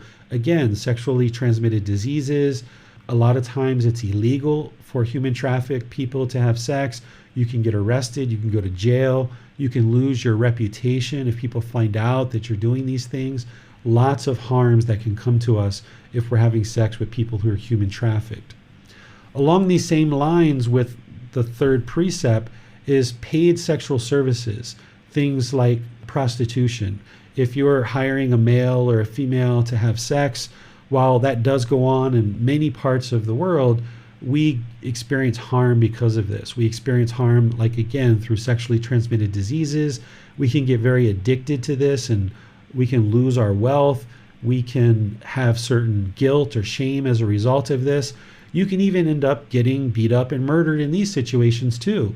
People who are selling their services for sex, they're not always necessarily the most upstanding citizens in the world. You could enter into a hotel room or you could enter into a brothel that is paid sexual services and have a gun to your head, have a knife to your throat. You can get robbed. You can get all kinds of problems as a result of this. And that is because of the harm that we're causing. That harm comes back to us. Just as I talk about things that are harms, I like to talk about things to help you see more clearly about what the Buddha was teaching, not just about this precept, but about some of the wider teachings that he has as well. Notice that when the Buddha talks about sexual misconduct, he doesn't talk about same gender partners or same sex partners. And the reason why is because that's not sexual misconduct. The Buddha was aware of people who preferred same gender relationships. He actually talks about it in his teachings. He talks about men who aren't attracted to men, and he talks about women who aren't attracted to women. So he was aware of people who preferred same gender relationships. This was going on during the lifetime of the Buddha as well. If you understand the universal truth of impermanence, then you understand that it's not possible for every man to be interested in having sex with a female. And it's not possible for every female to be interested in having sex with a male. That would be permanence. It doesn't exist in this world. So there's going to be females who prefer relationships with other females, and there's going to be males who prefer relationships with other males. That's been happening since the beginning of time. It's happening now, and it will continue to happen long into the future. But even though the Buddha was aware of that, he didn't put it in this precept because it's completely normal and it completely reflects his teachings on the universal truth of impermanence. And there's no harm in people coming together, two consenting, loyal, committed adults who choose to have a sexual relationship with each other. That's why it's not in here as a sexual misconduct. I also talk in this chapter about transgender individuals. This is also completely normal. If you understand that the physical body and the mind are two completely separate things, and that we've been multiple countless beings in the past, we've been lizards and snakes and tigers and lions and bears and all different kinds of species and all different realms, that we were different genders at different times. And a particular being being born into a male body that has male sexual organs, but the mind feels and identifies more as a female, that is completely normal if you understand the cycle of rebirth and you understand the universal truth of impermanence, that not every single person who is in a male body is going to identify with the male sexual organs that they have. That would be permanence. And we understand the universal truth of impermanence. We also understand the cycle of rebirth, that we've been multiple genders at different times in our life. So whether it's a male body or a female body, there's going to be female bodies that the mind doesn't identify with the female organs. Or there can be a male body that the mind doesn't identify with the male organs. This is completely normal. That's the reason why the Buddha didn't call this out and talk about this as part of this precept, because it's completely normal and it's in line with his teachings on the universal truth of impermanence and the cycle of rebirth. Some places in some traditions, they teach that masturbation is unwholesome and that it's harmful and that it shouldn't be done. Well, in order to get to enlightenment in that third and fourth stage of enlightenment, as you have heard me share, a person would need to eliminate all sexual contact, including masturbation, because that's part of the craving, desire, attachment in the mind. But when or if somebody is interested to do that is a personal choice, when or if they choose to actually do that. But remember that there's this cause and effect, this action and result, this natural law of Kamma, that if we cause harm to other beings, then that harm is going to come back to us. So you ask yourself in terms of what is wholesome and what is unwholesome. In something like masturbation, who are you harming? What is the being that you're harming that's going to come back to you? Well, if you understand the definition of masturbation, it's done as an individual thing. You're doing this to yourself. There's only one being involved, your own self. So if somebody is masturbating, it's not going to cause harm to other beings. So no harm is going to come back to you in that situation from other beings. So while you may have been taught that masturbation is unwholesome, it can actually be used in wholesome ways. Let me give you some examples. Let's say somebody has unchastity. Say that they have 4, 5, 6 partners having sex, and now they've gotten on this path to enlightenment and they realize they would like to bring this down to one partner. But yet they have this extremely high craving for sexual contact. So they've decided, I'm going to now be loyal and faithful to this one partner, but I'm used to having sex with 4, 5, 6 people. And this high craving of sexual contact is still in the mind. So maybe they choose to use masturbation as a way to kind of ease the craving of sexual craving down a bit in order to bring their conduct into being loyal and faithful to this one person. So I'm not saying that someone should masturbate or they can masturbate or they should look at doing that frequently or often, but you need to look at what you've been taught in the past may not actually be the truth. Because if masturbation helps somebody go from 5 partners to 1, it can be used as a healthy practice. Ultimately, to get to enlightenment, they would need to extinguish masturbation 100%. But in that process of gradually extinguishing the craving, they might use masturbation as a way to temper their sexual cravings and bring it down to only one partner. Another way someone might use it is just say somebody has craving to rape individuals. Well, maybe by using masturbation, it kind of brings the sexual craving down and they don't have this craving to go rape an individual. So while you may have been taught that completely avoid masturbation at all costs, it's unwholesome and it's a really bad thing to do, as long as you understand what your goals are and what you're working towards, masturbation can actually be beneficial in certain situations. It's kind of like this. If you were trying to temper your sexual craving and bring it down to one partner, or ultimately you decide to extinguish sexual craving 100% and get rid of sex in your practice, well, as you choose to do that and you no longer have sex, there's going to be this building of the craving in the mind. There's still going to be that craving to have sex. It's almost like the water on the dam is rising and rising and rising and rising, and it's putting more and more pressure on the dam, and the dam is about to break open, and somebody might go back to having sex with 2, 3, 4 partners again. Well, if you can use a little bit of masturbation in order to temper that craving and bring it down so there's not as much pressure, then you can actually work towards this goal of bringing your partners down to just one or ultimately none if you decide to extinguish sexual craving. So when we look at these precepts and we look at all the Buddhist teachings, some people tend to try to like this black and white. It's either wholesome or it's unwholesome. It's right, it's wrong, it's good, it's bad. Well, you can't look at things that way as it relates to training the mind. When you look at training the mind, there's this big, wide gray area.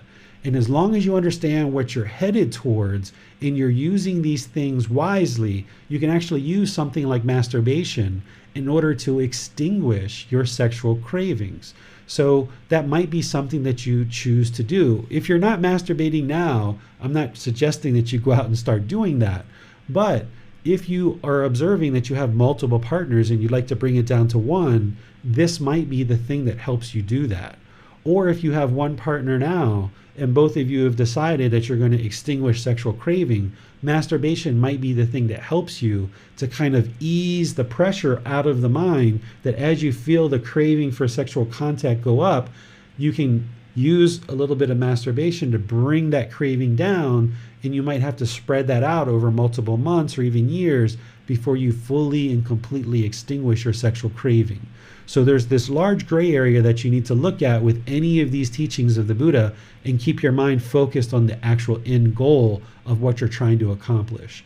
As long as you're not harming through your sexual contact, you're not causing harm to other beings, so therefore harm isn't coming to you.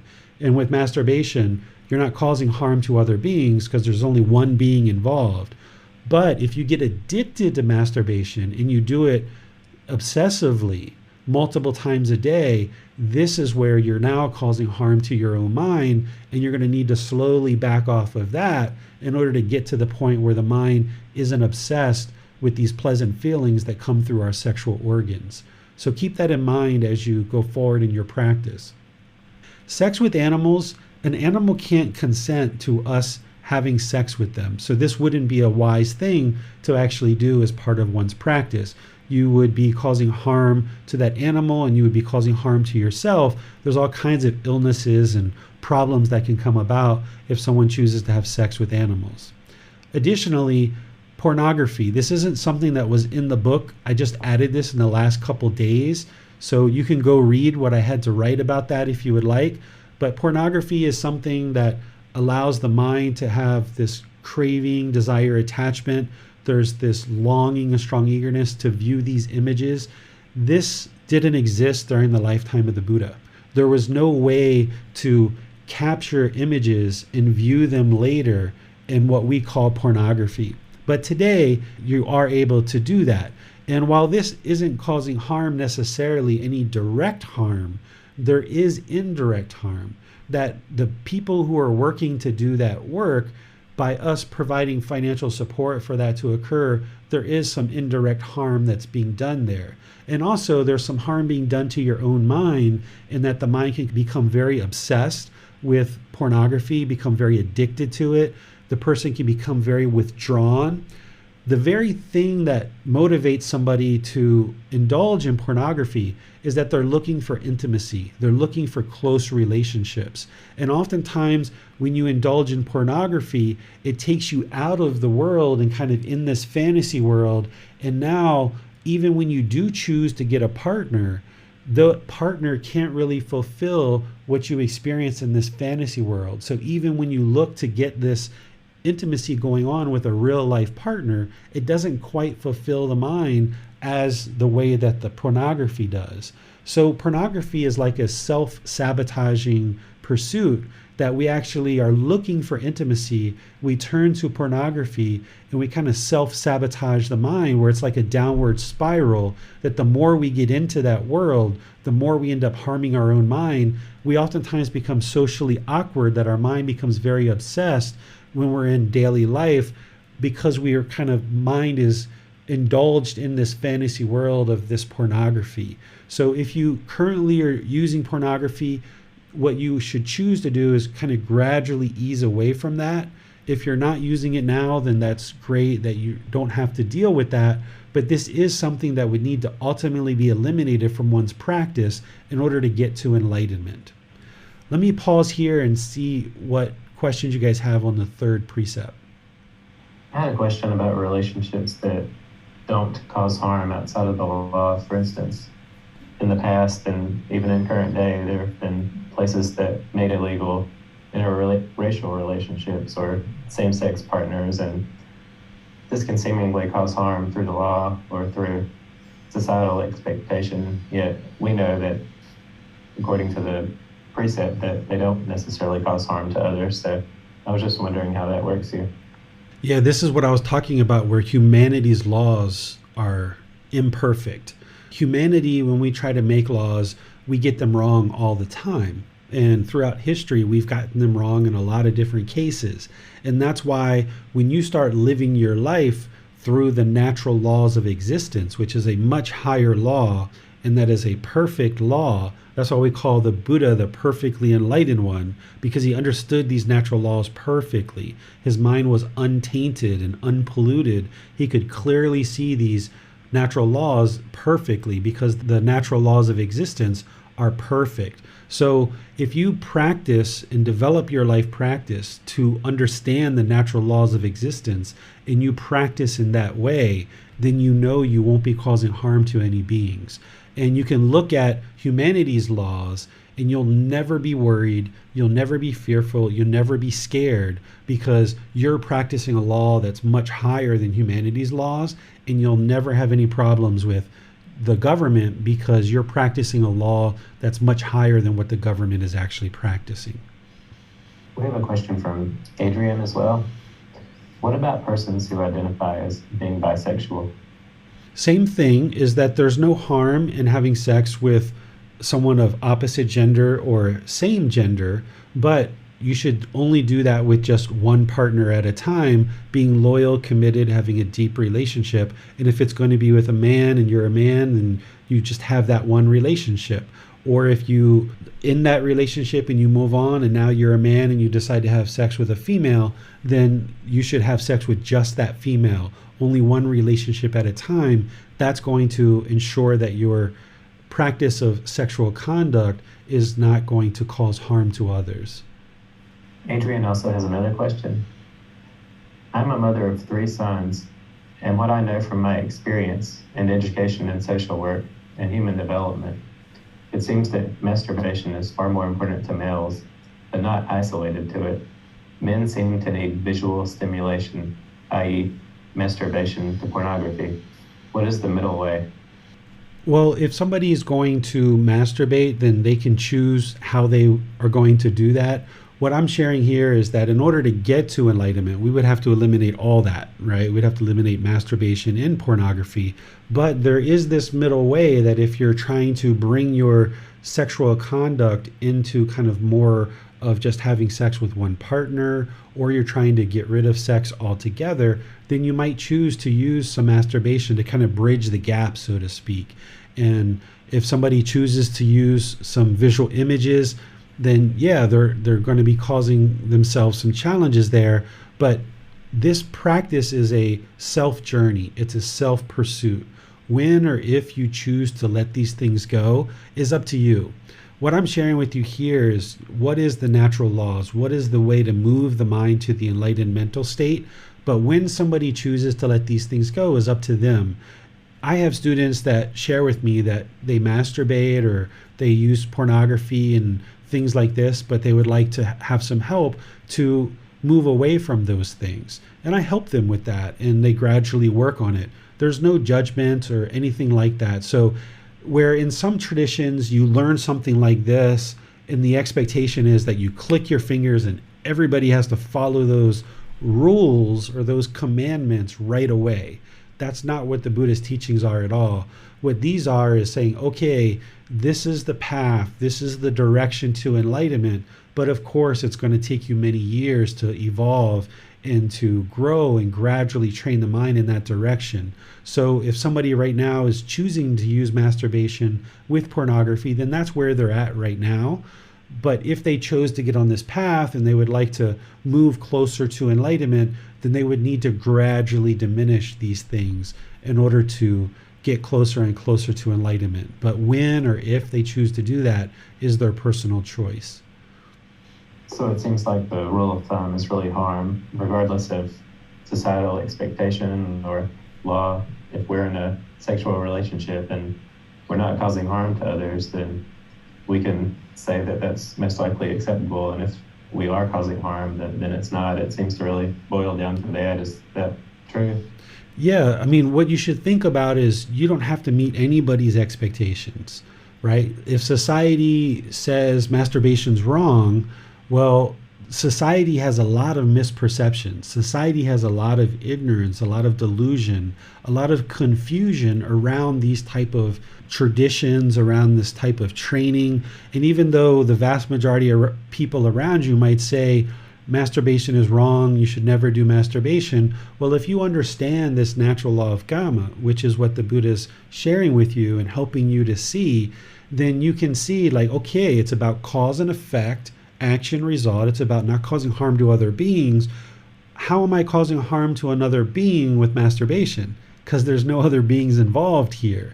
So rather than relying on the expectations and the misperceptions of the people around you, What you're doing as part of a practitioner on this path is you're on this independent journey to uncover and discover the truth so that you can have wisdom.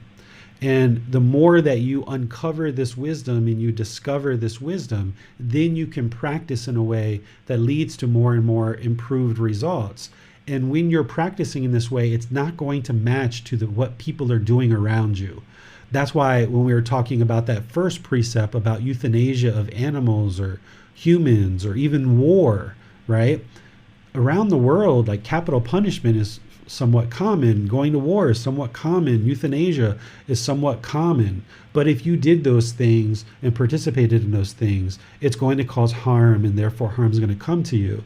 And same thing here is there are situations where people are saying that masturbation is all wrong, you should never do it, it's absolutely unwholesome, it's horrible. Well, that's why what I'm sharing with you is not rules, they're not commandments.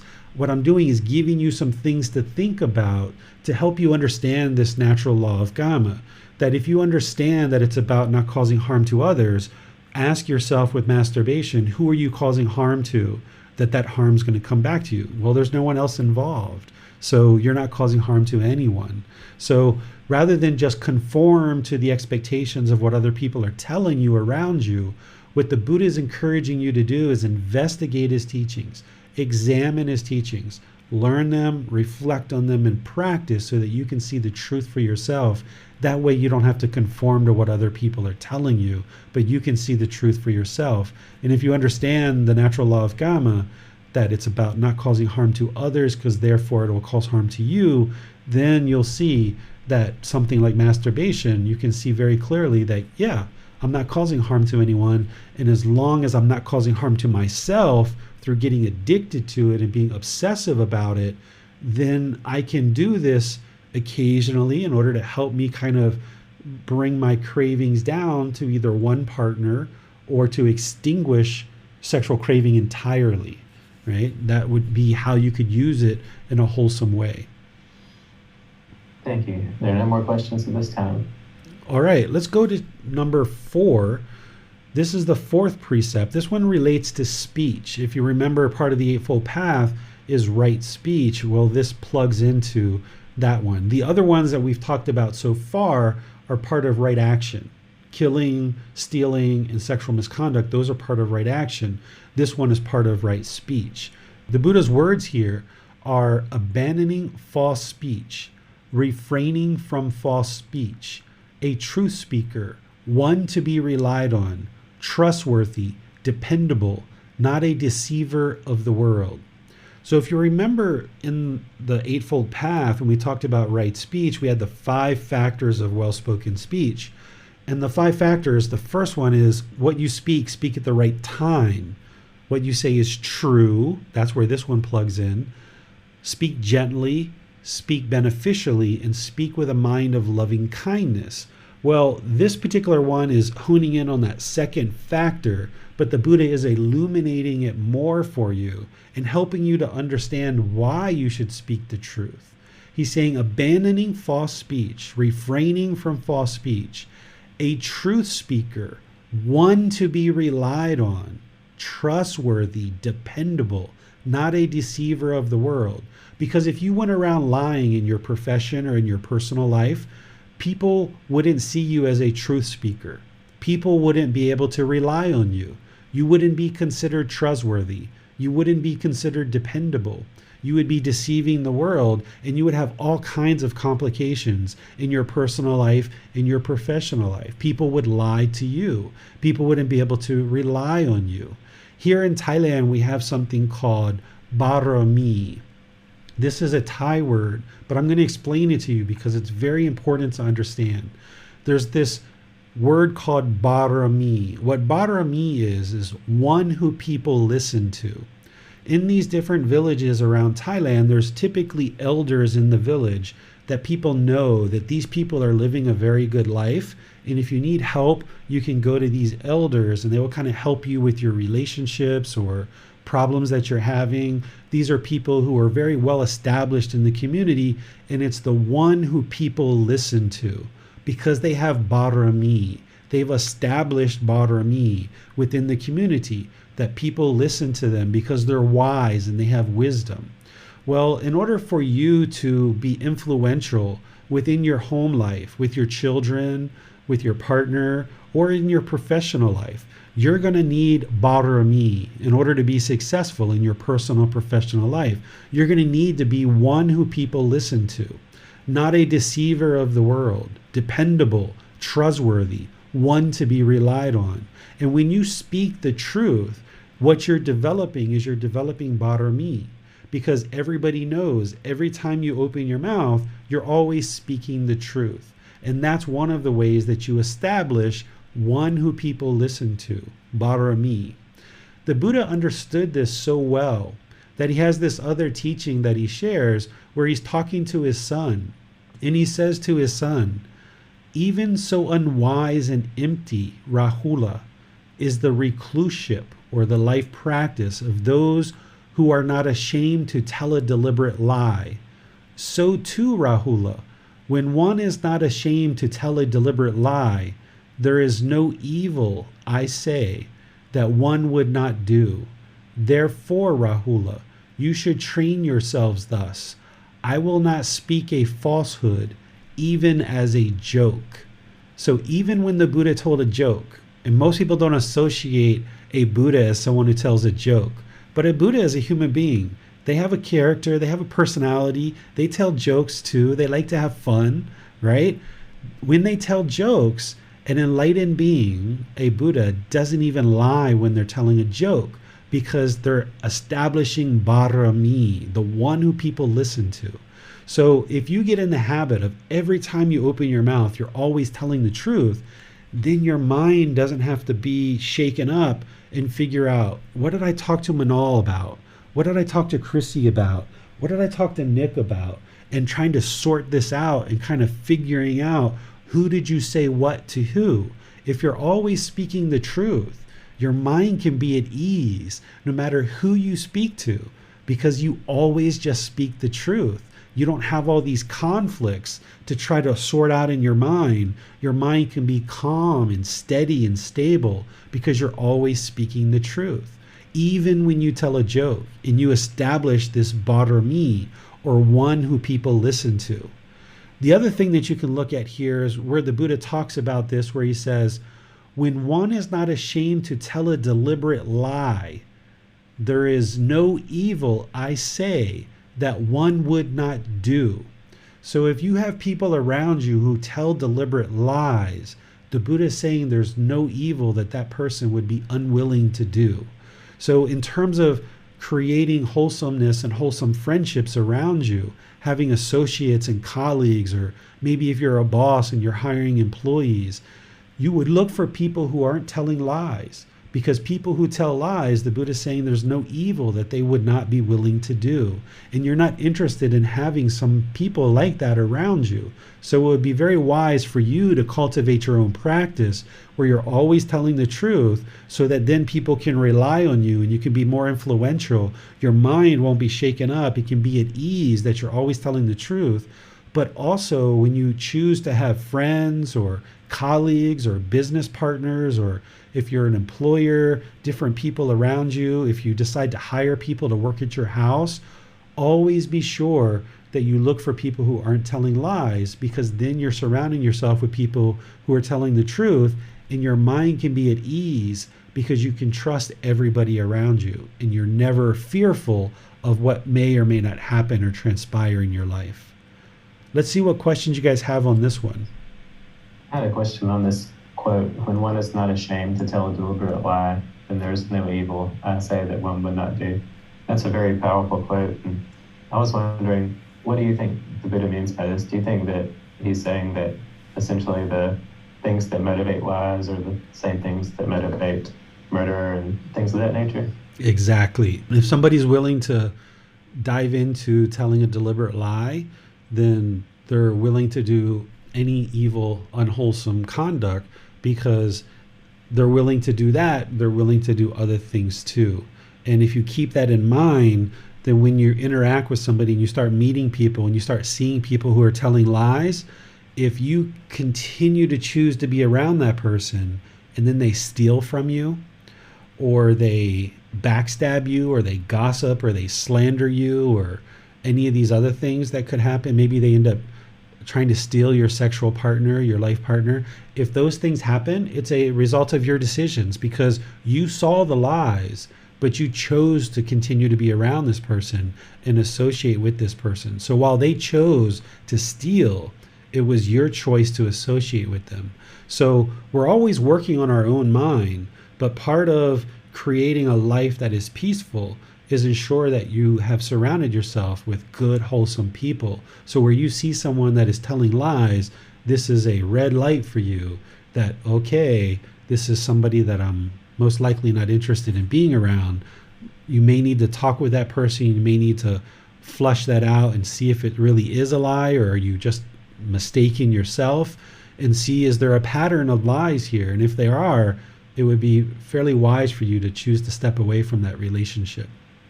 And this includes black lies, as people say, and lies by omission. It's really just about always generating truth in our conversations. Is that correct? Right. There's no such thing as a wholesome lie, that we should always be truthful. And I gave this example, I think, recently, James, when we were talking about, like, it's kind of common that we talk and we think that if somebody comes to us and says, hey, honey, what do you think about this dress? Do I look nice? That we're supposed to just say, oh, yeah, you look beautiful, even though inside we might not think that way.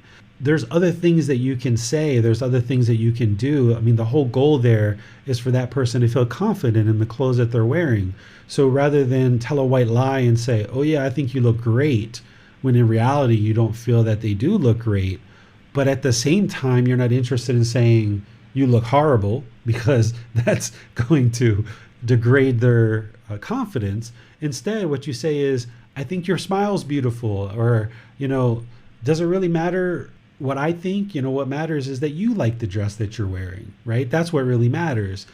So you kind of find these ways to kind of answer the question, but you kind of cast it in a way that's positive and uplifting and encouraging. As you progress on this path, you can see beauty in everything, where it doesn't matter what someone's wearing, that you can see beauty in everything. So you won't have this preference or this strong dislike or this strong like. You'll just be able to see beauty in everything. So you can just always say, yeah, you look beautiful. You look outstanding. I love your smile. Let's go have fun. So you should never put yourself in a situation where you're even telling a white lie, because that's going to ultimately hurt your own mind, and it's going to hurt your relationship, because you're going to be conflicted inside because you're not telling the truth. Just always, always, always, always, always tell the truth in every situation, and then you have nothing to worry about. We have a question from T. Cartoons for kids have lots of fun characters with emotions like rabbits, cats, etc. talking. Are those cartoons a big lie that I should not let my baby watch? What about movies? Are they lying? These aren't lying. These are creative expressions. These are artwork. People, when they see a rabbit in a cartoon, we know that those are not truly rabbits that are speaking. It's artwork, it's entertainment. And oftentimes those things are being done in order to educate our children. So there's nothing there that's a lie. If you see that the program is teaching things that are lies, then you probably won't be interested in having your child watch that. But just in terms of animals that are cartoons that are talking, that's not a lie. That's just entertainment and creative expression. But if you listen to the programming, if there's lies going on in the programming, that they're teaching that the world's flat, for example, when we know that the world's round, then that's probably something that you would like to avoid your child watching, because it's going to dilute the mind and cause problems for the child in trying to learn that content. He also has a question going back to the third precept. To get to enlightenment, does it mean no more relationships with anyone anymore, being alone? Sounds like it's still craving for deleting attachments, right? But the middle way is allowing us to get a faithful partner. So does it mean the middle way is not helping us to the enlightenment state of mind? The middle way is going to be an enlightened mind, that if you practice the middle way, the mind's going to be enlightened. But that doesn't mean that you don't have relationships. In fact, an enlightened mind is going to be able to have many, many, many healthy relationships in the world. They're going to be able to be friends and friendly with countless people. But in order to get to that first and second stage of enlightenment, you can still have a life partner. You can still have sexual contact. It's not until you choose to move to that third or fourth stage of enlightenment is where sexual contact needs to be eliminated. But for most people, that's way down the road. And you may decide, depending on your age, that you're going to just move into that first and second stage of enlightenment and kind of hang out there for a while and still enjoy sexual contact. And then when you're ready, and if you're ready, you might then choose to go the rest of the way and eliminate sexual contact. But that might be when you're 50, 60, 70, 80 years old. Who knows when? I would have never told you when I was 20 or 30 years old that I would be here today at age 47 having extinguished sexual contact. I wouldn't think that I would have ever done that. Based on what I was experiencing when I was 20 and 30 years old, I thought I'd be on my deathbed still having sexual contact. Because when you're that young, you're really craving it. You're really enjoying every last little ounce of it. But everybody does kind of get to a point where you've done that enough and you kind of observe like, yeah, what's kind of one more time? But not everybody's going to arrive to that point at the same time. Some people never really have a liking to sexual contact, even when they're younger. Some people don't extinguish it until they're 50, 60, 70. Some people never extinguish it. Some people are 90, 100 years old, still interested in having sexual contact. So that's why this is an independent practice. And you can have partners, you can have friends, you can have life partners, and still have a very enjoyable life along this path. Because even in that first and second stage of enlightenment, there's this significantly diminishing of discontentedness. Someone who's attained the second stage of enlightenment and still has a life partner and still has somebody who they're having sexual contact with, your sexual relationship will be beyond what you ever experienced at other times, because by the time you've cultivated your mind to the point of the second stage of enlightenment, there's this deep compassion, there's this loving kindness, there's this real interest in pleasing others, there's this interest in not causing harm to others. And you'll probably see that as a person in the second stage of enlightenment having sex versus someone who's off the path having sex, your sexual encounters are actually going to be more enjoyable in that second stage of enlightenment, because there's going to be a different feeling and a different interest in having this mutually beneficial experience, where when we're off the path, maybe we're more selfish and we're just interested in having sex for selfish reasons. Where when we cultivate our mind to the point where we're in that second stage of enlightenment and perhaps we're still having sex, then there's selfishness has pretty much been eradicated, and it's more of a mutually beneficial experience that is very enjoyable for both people. But then at some point, you're going to probably decide to extinguish that perhaps. And then when you're ready to do that, then you're kind of set up nicely in that second stage of enlightenment to make your trek to all the way to enlightenment and completely eliminate sensual desire so that the mind can be fully enlightened. You can get to the point in that second stage of enlightenment where you've done all the other work and you've eliminated all the other fetters. And the last thing that the mind is still holding on to is sexual contact. You will have eliminated all discontentedness everywhere else in your life. But every once in a while, you're going to be interested and you're going to want to have sex, and you can't have sex because your partner isn't available. The mind's going to be discontent in that situation. So you're still going to experience a bit of discontentedness around sexual contact.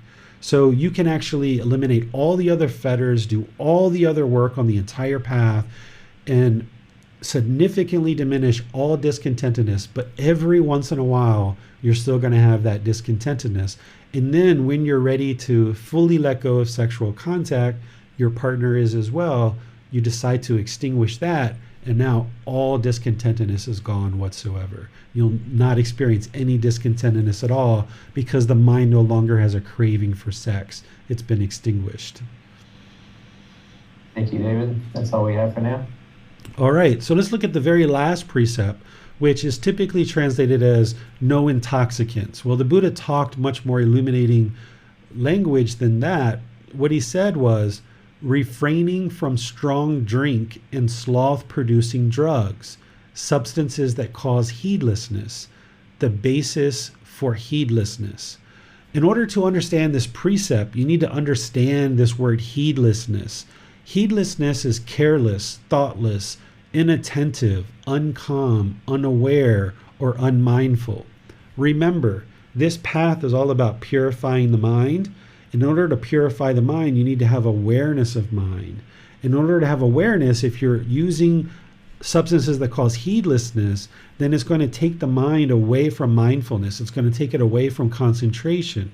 It's going to have this heedlessness, this carelessness, this thoughtlessness. And by having a mind that has heedlessness, you're more likely to actually do the other four: the killing, the stealing, the sexual misconduct, and the lying. If you go into a prison system or into jails, you might meet people that are there for murder, for robbery, for stealing, for other things like this. But the vast majority of those prisoners will tell you, about 80% of them will tell you, the thing that really brought them to jail was substances that cause heedlessness. Because while they murdered, they only murdered because they were high and they were trying to get money for drugs. Or they might have robbed a bank, but the only reason why they robbed a bank is because they were trying to feed a drug habit. Or they might have gotten a car accident and killed somebody, but the only reason why that happened is because of the substances that cause heedlessness.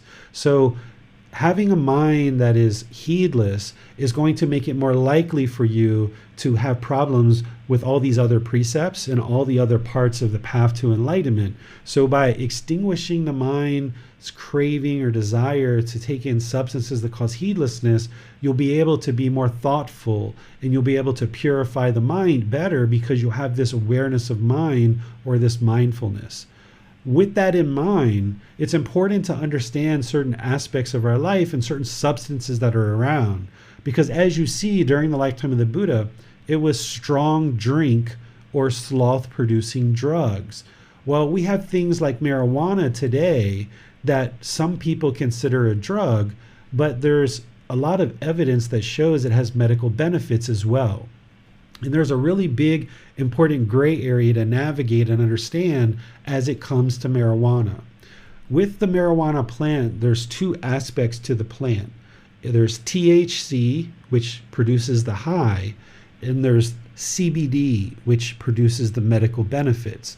If somebody is looking for a high, they will typically smoke or ingest marijuana that's high in THC. If somebody is looking for medical benefits, they will typically ingest it as an oil and they will look for CBD. Only the person who's actually ingesting the plant knows what they're actually ingesting it for, whether it's for a high or whether it's for medical benefits. There's irrefutable evidence that marijuana has medical benefits associated with it. But the way that you ingest it is going to be important. Whereas if you ingest it as an oil or an edible, this is going to not cause harm to the physical body if you've got a high level of CBD, which goes towards the medical benefits. Whereas if you're smoking a plant, that smoke is going to go into the lungs and it's going to harm the body. It's going to harm the lungs. And there, if there's heedlessness as well, that's going to be harmful. So even if you're looking for the CBD in the marijuana plant and you're smoking it, even though you're doing it for medical benefits, you're still harming the lungs of the physical body, which is going to cause harm to you. So if you're looking to ingest marijuana for medical benefits like seizures, pain relief, things like this, you would look at getting a version of the plant that is high in CBD and take it through an oil or an edible, which will ensure that you're not causing harm to the physical body. This is really important to understand as it relates to marijuana, because now more and more governments are opening up and allowing people to use this plant for medical purposes. There's some people that say that they're taking marijuana in order to eliminate stress or anxiety or these other things that we know that the Buddhist teachings are actually going to eliminate. Marijuana is not going to eliminate stress. It's not going to eliminate anxiety. It's not going to eliminate PTSD. It's not going to eliminate any of these things. it can soften the effects of it, but it's not going to eliminate it, because there's nothing that the marijuana plant can do to eliminate craving, desire, attachment. The cause of stress, anxiety, PTSD, and all these other mental issues that we're seeing is craving, desire, attachment. So if we eliminate craving, desire, attachment, we can eliminate stress, anxiety, PTSD, OCD, and all these other things that you're going to hear about when we get into chapter 22 of the book. So if there's people out there that are ingesting marijuana for stress, anxiety, and I'm sure that you think that that's a medical condition of having stress and anxiety, in reality, it's just a factor of having craving, desire, attachment in the mind. And if you eliminate that, you won't need the marijuana. You won't need to ingest marijuana because you won't have stress and anxiety. Cigarettes are something that have no medical benefit whatsoever. We've come to realize that over multiple decades now, and a large majority of the population are moving away from cigarettes. There's nothing but drugs and toxins in these, and they need to be eliminated in order to get to enlightenment, because if there's craving, desire, attachment there, it's going to hinder the mind from attaining enlightenment, and cigarettes are causing harm to the physical body, and there's even secondhand smoke that is causing harm to the people around us as well. You should pay close attention to any prescription medicines that you're taking, because there are some prescription medicines that can be relied on to cause heedlessness. Even though the prescription might have a certain pain relief component to it, and we might start taking it for pain relief, oftentimes the mind and the body gets addicted to it, and now it sticks around and it continues to be used and abused for heedlessness. And if you observe any of that in your practice, you're going to need to clean that up in order to eliminate the craving, desire, attachment to prescription medications. Caffeine is a drug. It's a stimulant. It's something that's used throughout the world. It's completely legal for people to use it, but there's no medical purpose for caffeine. It's used as a stimulant. It oftentimes produces excitement in the mind, and it oftentimes makes it difficult to sleep. So you would be really wise to eliminate caffeine from your ingesting in your food supply, because if you ingest caffeine, you're going to observe that it's very hard to keep the mind in the middle with concentration, clarity, and focus, because whenever you ingest caffeine, the mind's going to go to this excited state. So by you purging and eliminating and purifying your diet to eliminate caffeine, you'll notice that the mind will be more stable in the middle. As you choose, if you choose to let go of caffeine, you might notice that there's headaches. You might notice that there's dry mouth. You might notice that there's shaking in the body. Let this be a reminder to you that caffeine is indeed a drug, because those are the withdrawal symptoms that the body goes through as you start purging caffeine from your food intake. The body's going to go through a withdrawal period of about 3 to 5 days. And you need to get through that in order to get to the other side where the mind can be more stable and steady. And you can see that you don't need caffeine. You can use fruit. You can have fruit smoothies. You can drink other things that are healthy for the body, that are nourishing and hydrating to the body. But caffeine is only going to take the mind away from being able to be stable and in the middle. Sugar is something that we ingest, and we need to ingest to a certain degree in order to maintain our health. But if you indulge in sugar too much, too quick, it can also create an excited condition in the mind. So you're going to want to watch your sugar intake. And if you've ever had a sugar high and then you've crashed after it, then you know exactly what I'm talking about. But some moderate sugar, or moderation in sugar, can actually be somewhat healthy for the body, because the body needs a little bit of sugar in order to maintain its function. But if you indulge in a significant amount of sugar, then you're going to notice headaches, you're going to notice this excited condition of the mind, and once again, it's going to be very difficult to maintain the middle.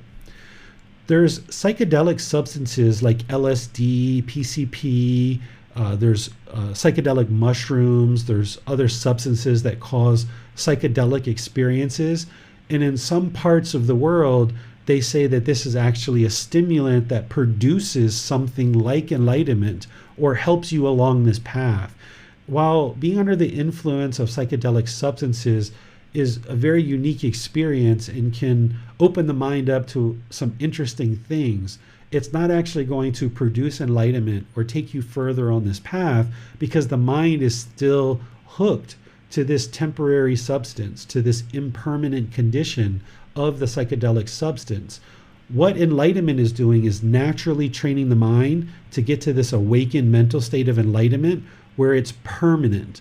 As long as you rely on psychedelic substances to have this inward introspection and this reflection, then you're not doing the work to investigate the teachings and have that introspection and that reflection, that inward looking eye to arise this wisdom naturally on your own. So if you rely on the psychedelic substance to do anything for you whatsoever, then you're still craving, you're still addicted to that psychedelic substance. You have to let that go and develop your practice where you can naturally train the mind to have this inward reflection and get to this peaceful, calm, serene, and content mind with joy without any substances whatsoever. Substances aren't going to produce enlightenment, because what you're going to hear next week when we talk about craving, anger, and ignorance is the primary thing that's keeping the mind in the unenlightened state is ignorance, or the unknowing of true reality.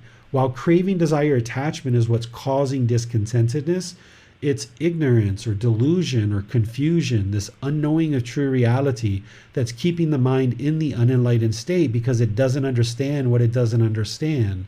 The only way to remedy that is through wisdom, through acquiring wisdom, through learning in classes like this and using books and resources and things like that. A psychedelic substance isn't going to produce that wisdom for you that's going to allow you to ascend to this enlightened mental state.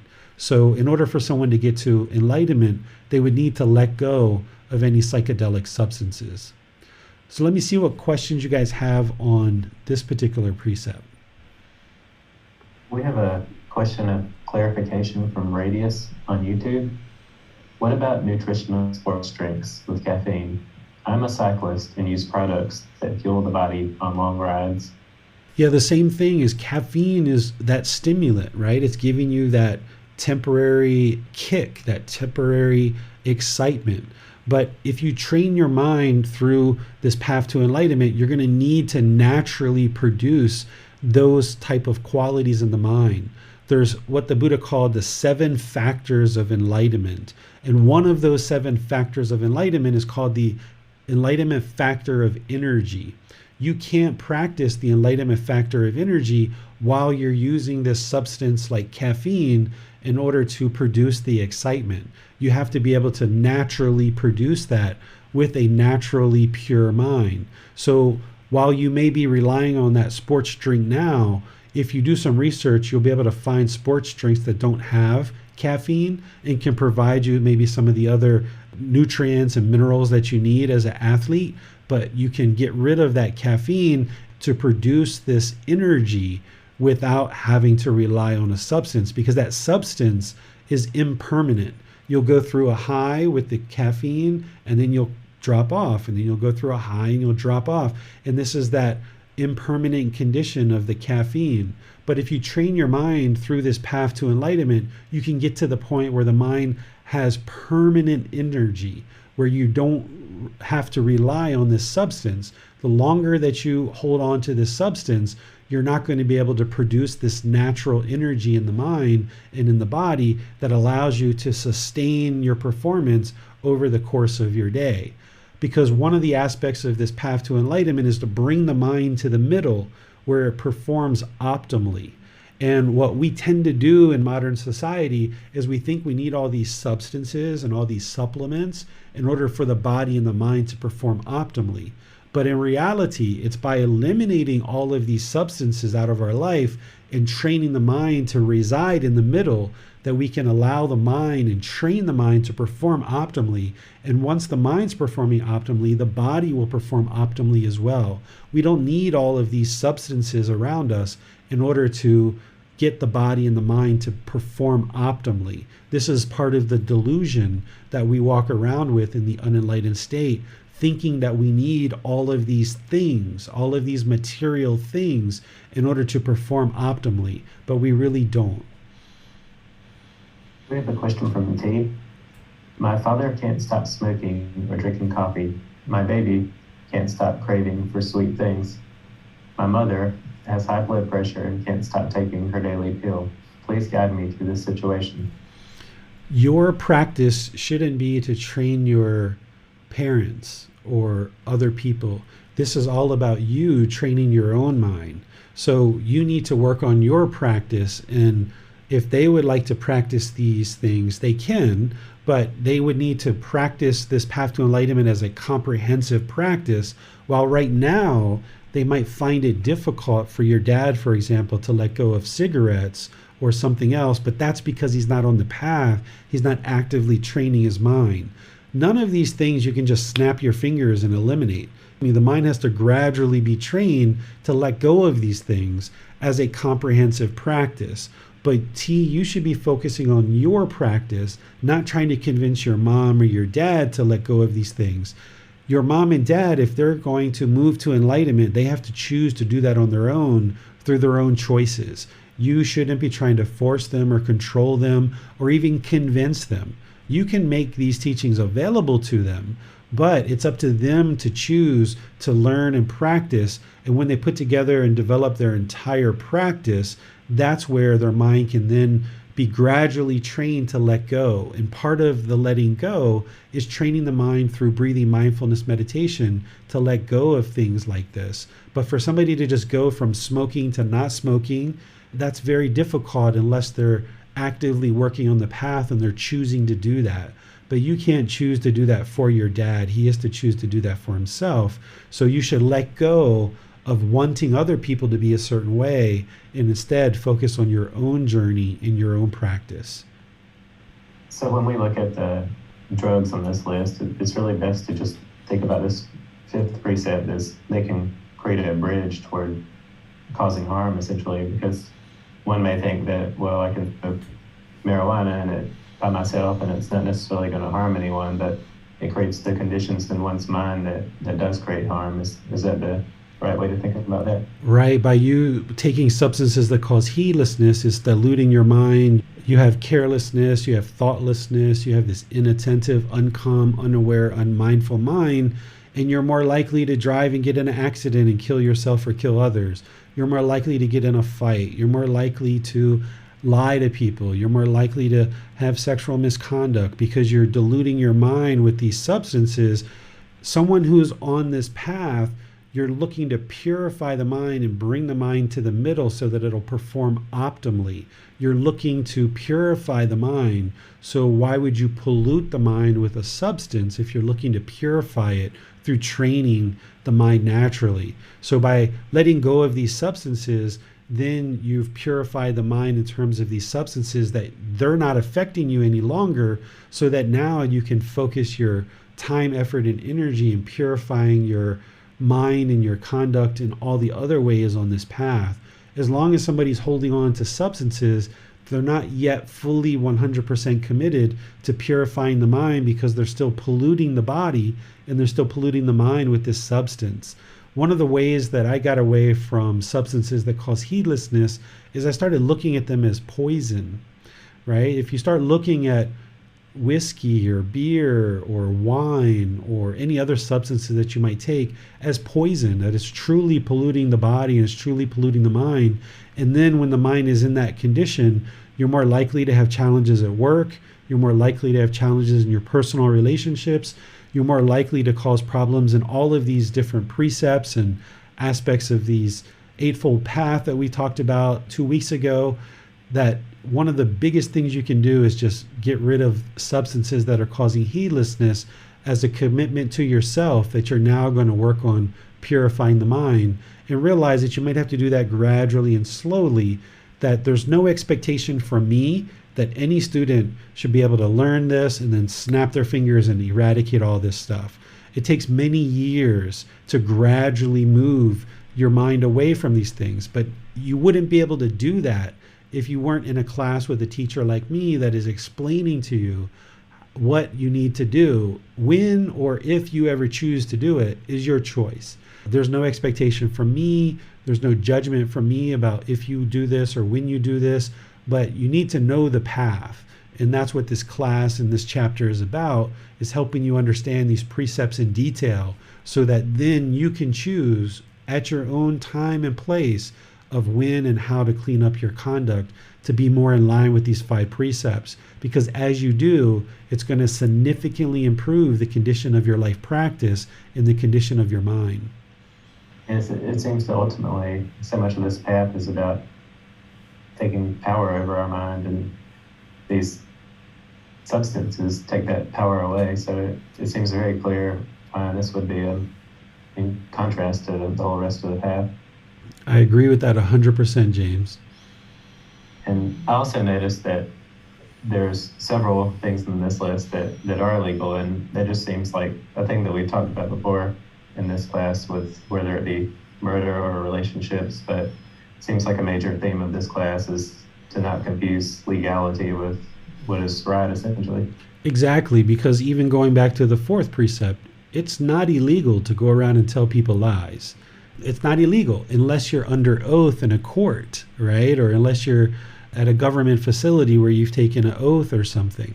It's not illegal to tell lies. So legally, you could go around and tell lies all day long if you'd like to. But look at what that's going to do to your life.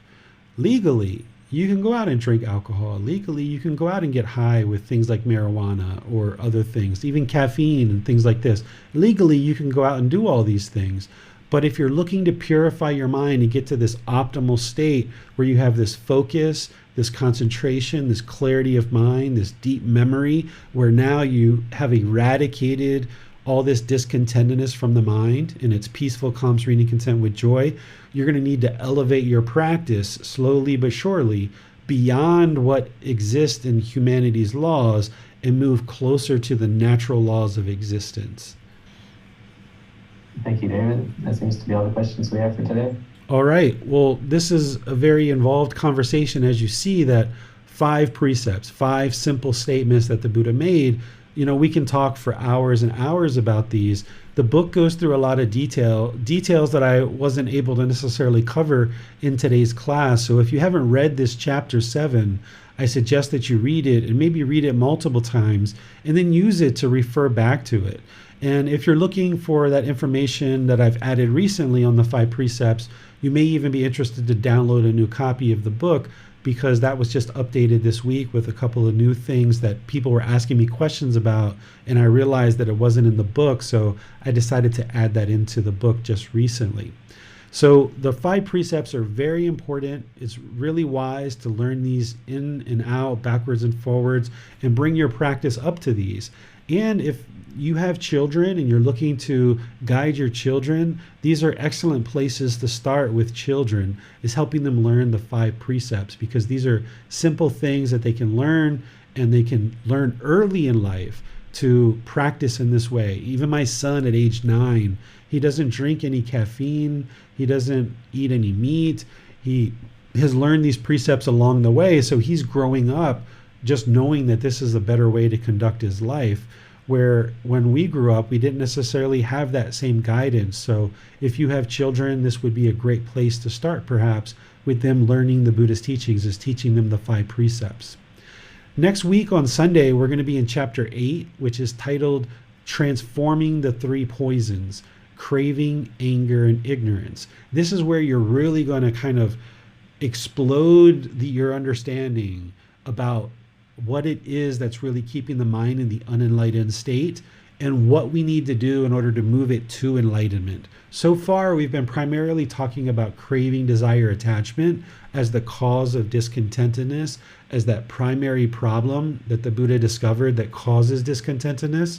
But there's these other 2 problems that we haven't really talked about and we haven't really explored, which is anger and ignorance, or the unknowing of true reality. So we're going to dive into this chapter 8 next week, titled Transforming the 3 Poisons: Craving, Anger, and Ignorance. So feel free to read that either before or after class if you like. On Wednesday, we're going to be in the 3rd class of our 4-part series, where I'm sharing Buddhist chanting and helping you to learn Buddhist chanting. So you're welcome to either attend those classes live or listen to them on the replay in Facebook, YouTube, or our podcast. Thank you all for your questions. I appreciate your participation. Really pleased that you're continuing to learn and practice these teachings. Remember to keep going with your meditation practice and building that up, as well as building up your wisdom to learn all the teachings of the Buddha. I'll see you in a future class. Sawadee krap. Thank you for listening to this podcast. To provide support for this podcast, visit patreon.com/support Buddha. To access more teachings, visit buddhadailywisdom.com. There, you will discover a full range of courses, retreats, and online resources to assist you on the path to enlightenment. Remember to establish a daily, consistent meditation practice, along with learning and practicing these teachings. A well-developed meditation practice is the foundation in which to train the mind to attain enlightenment.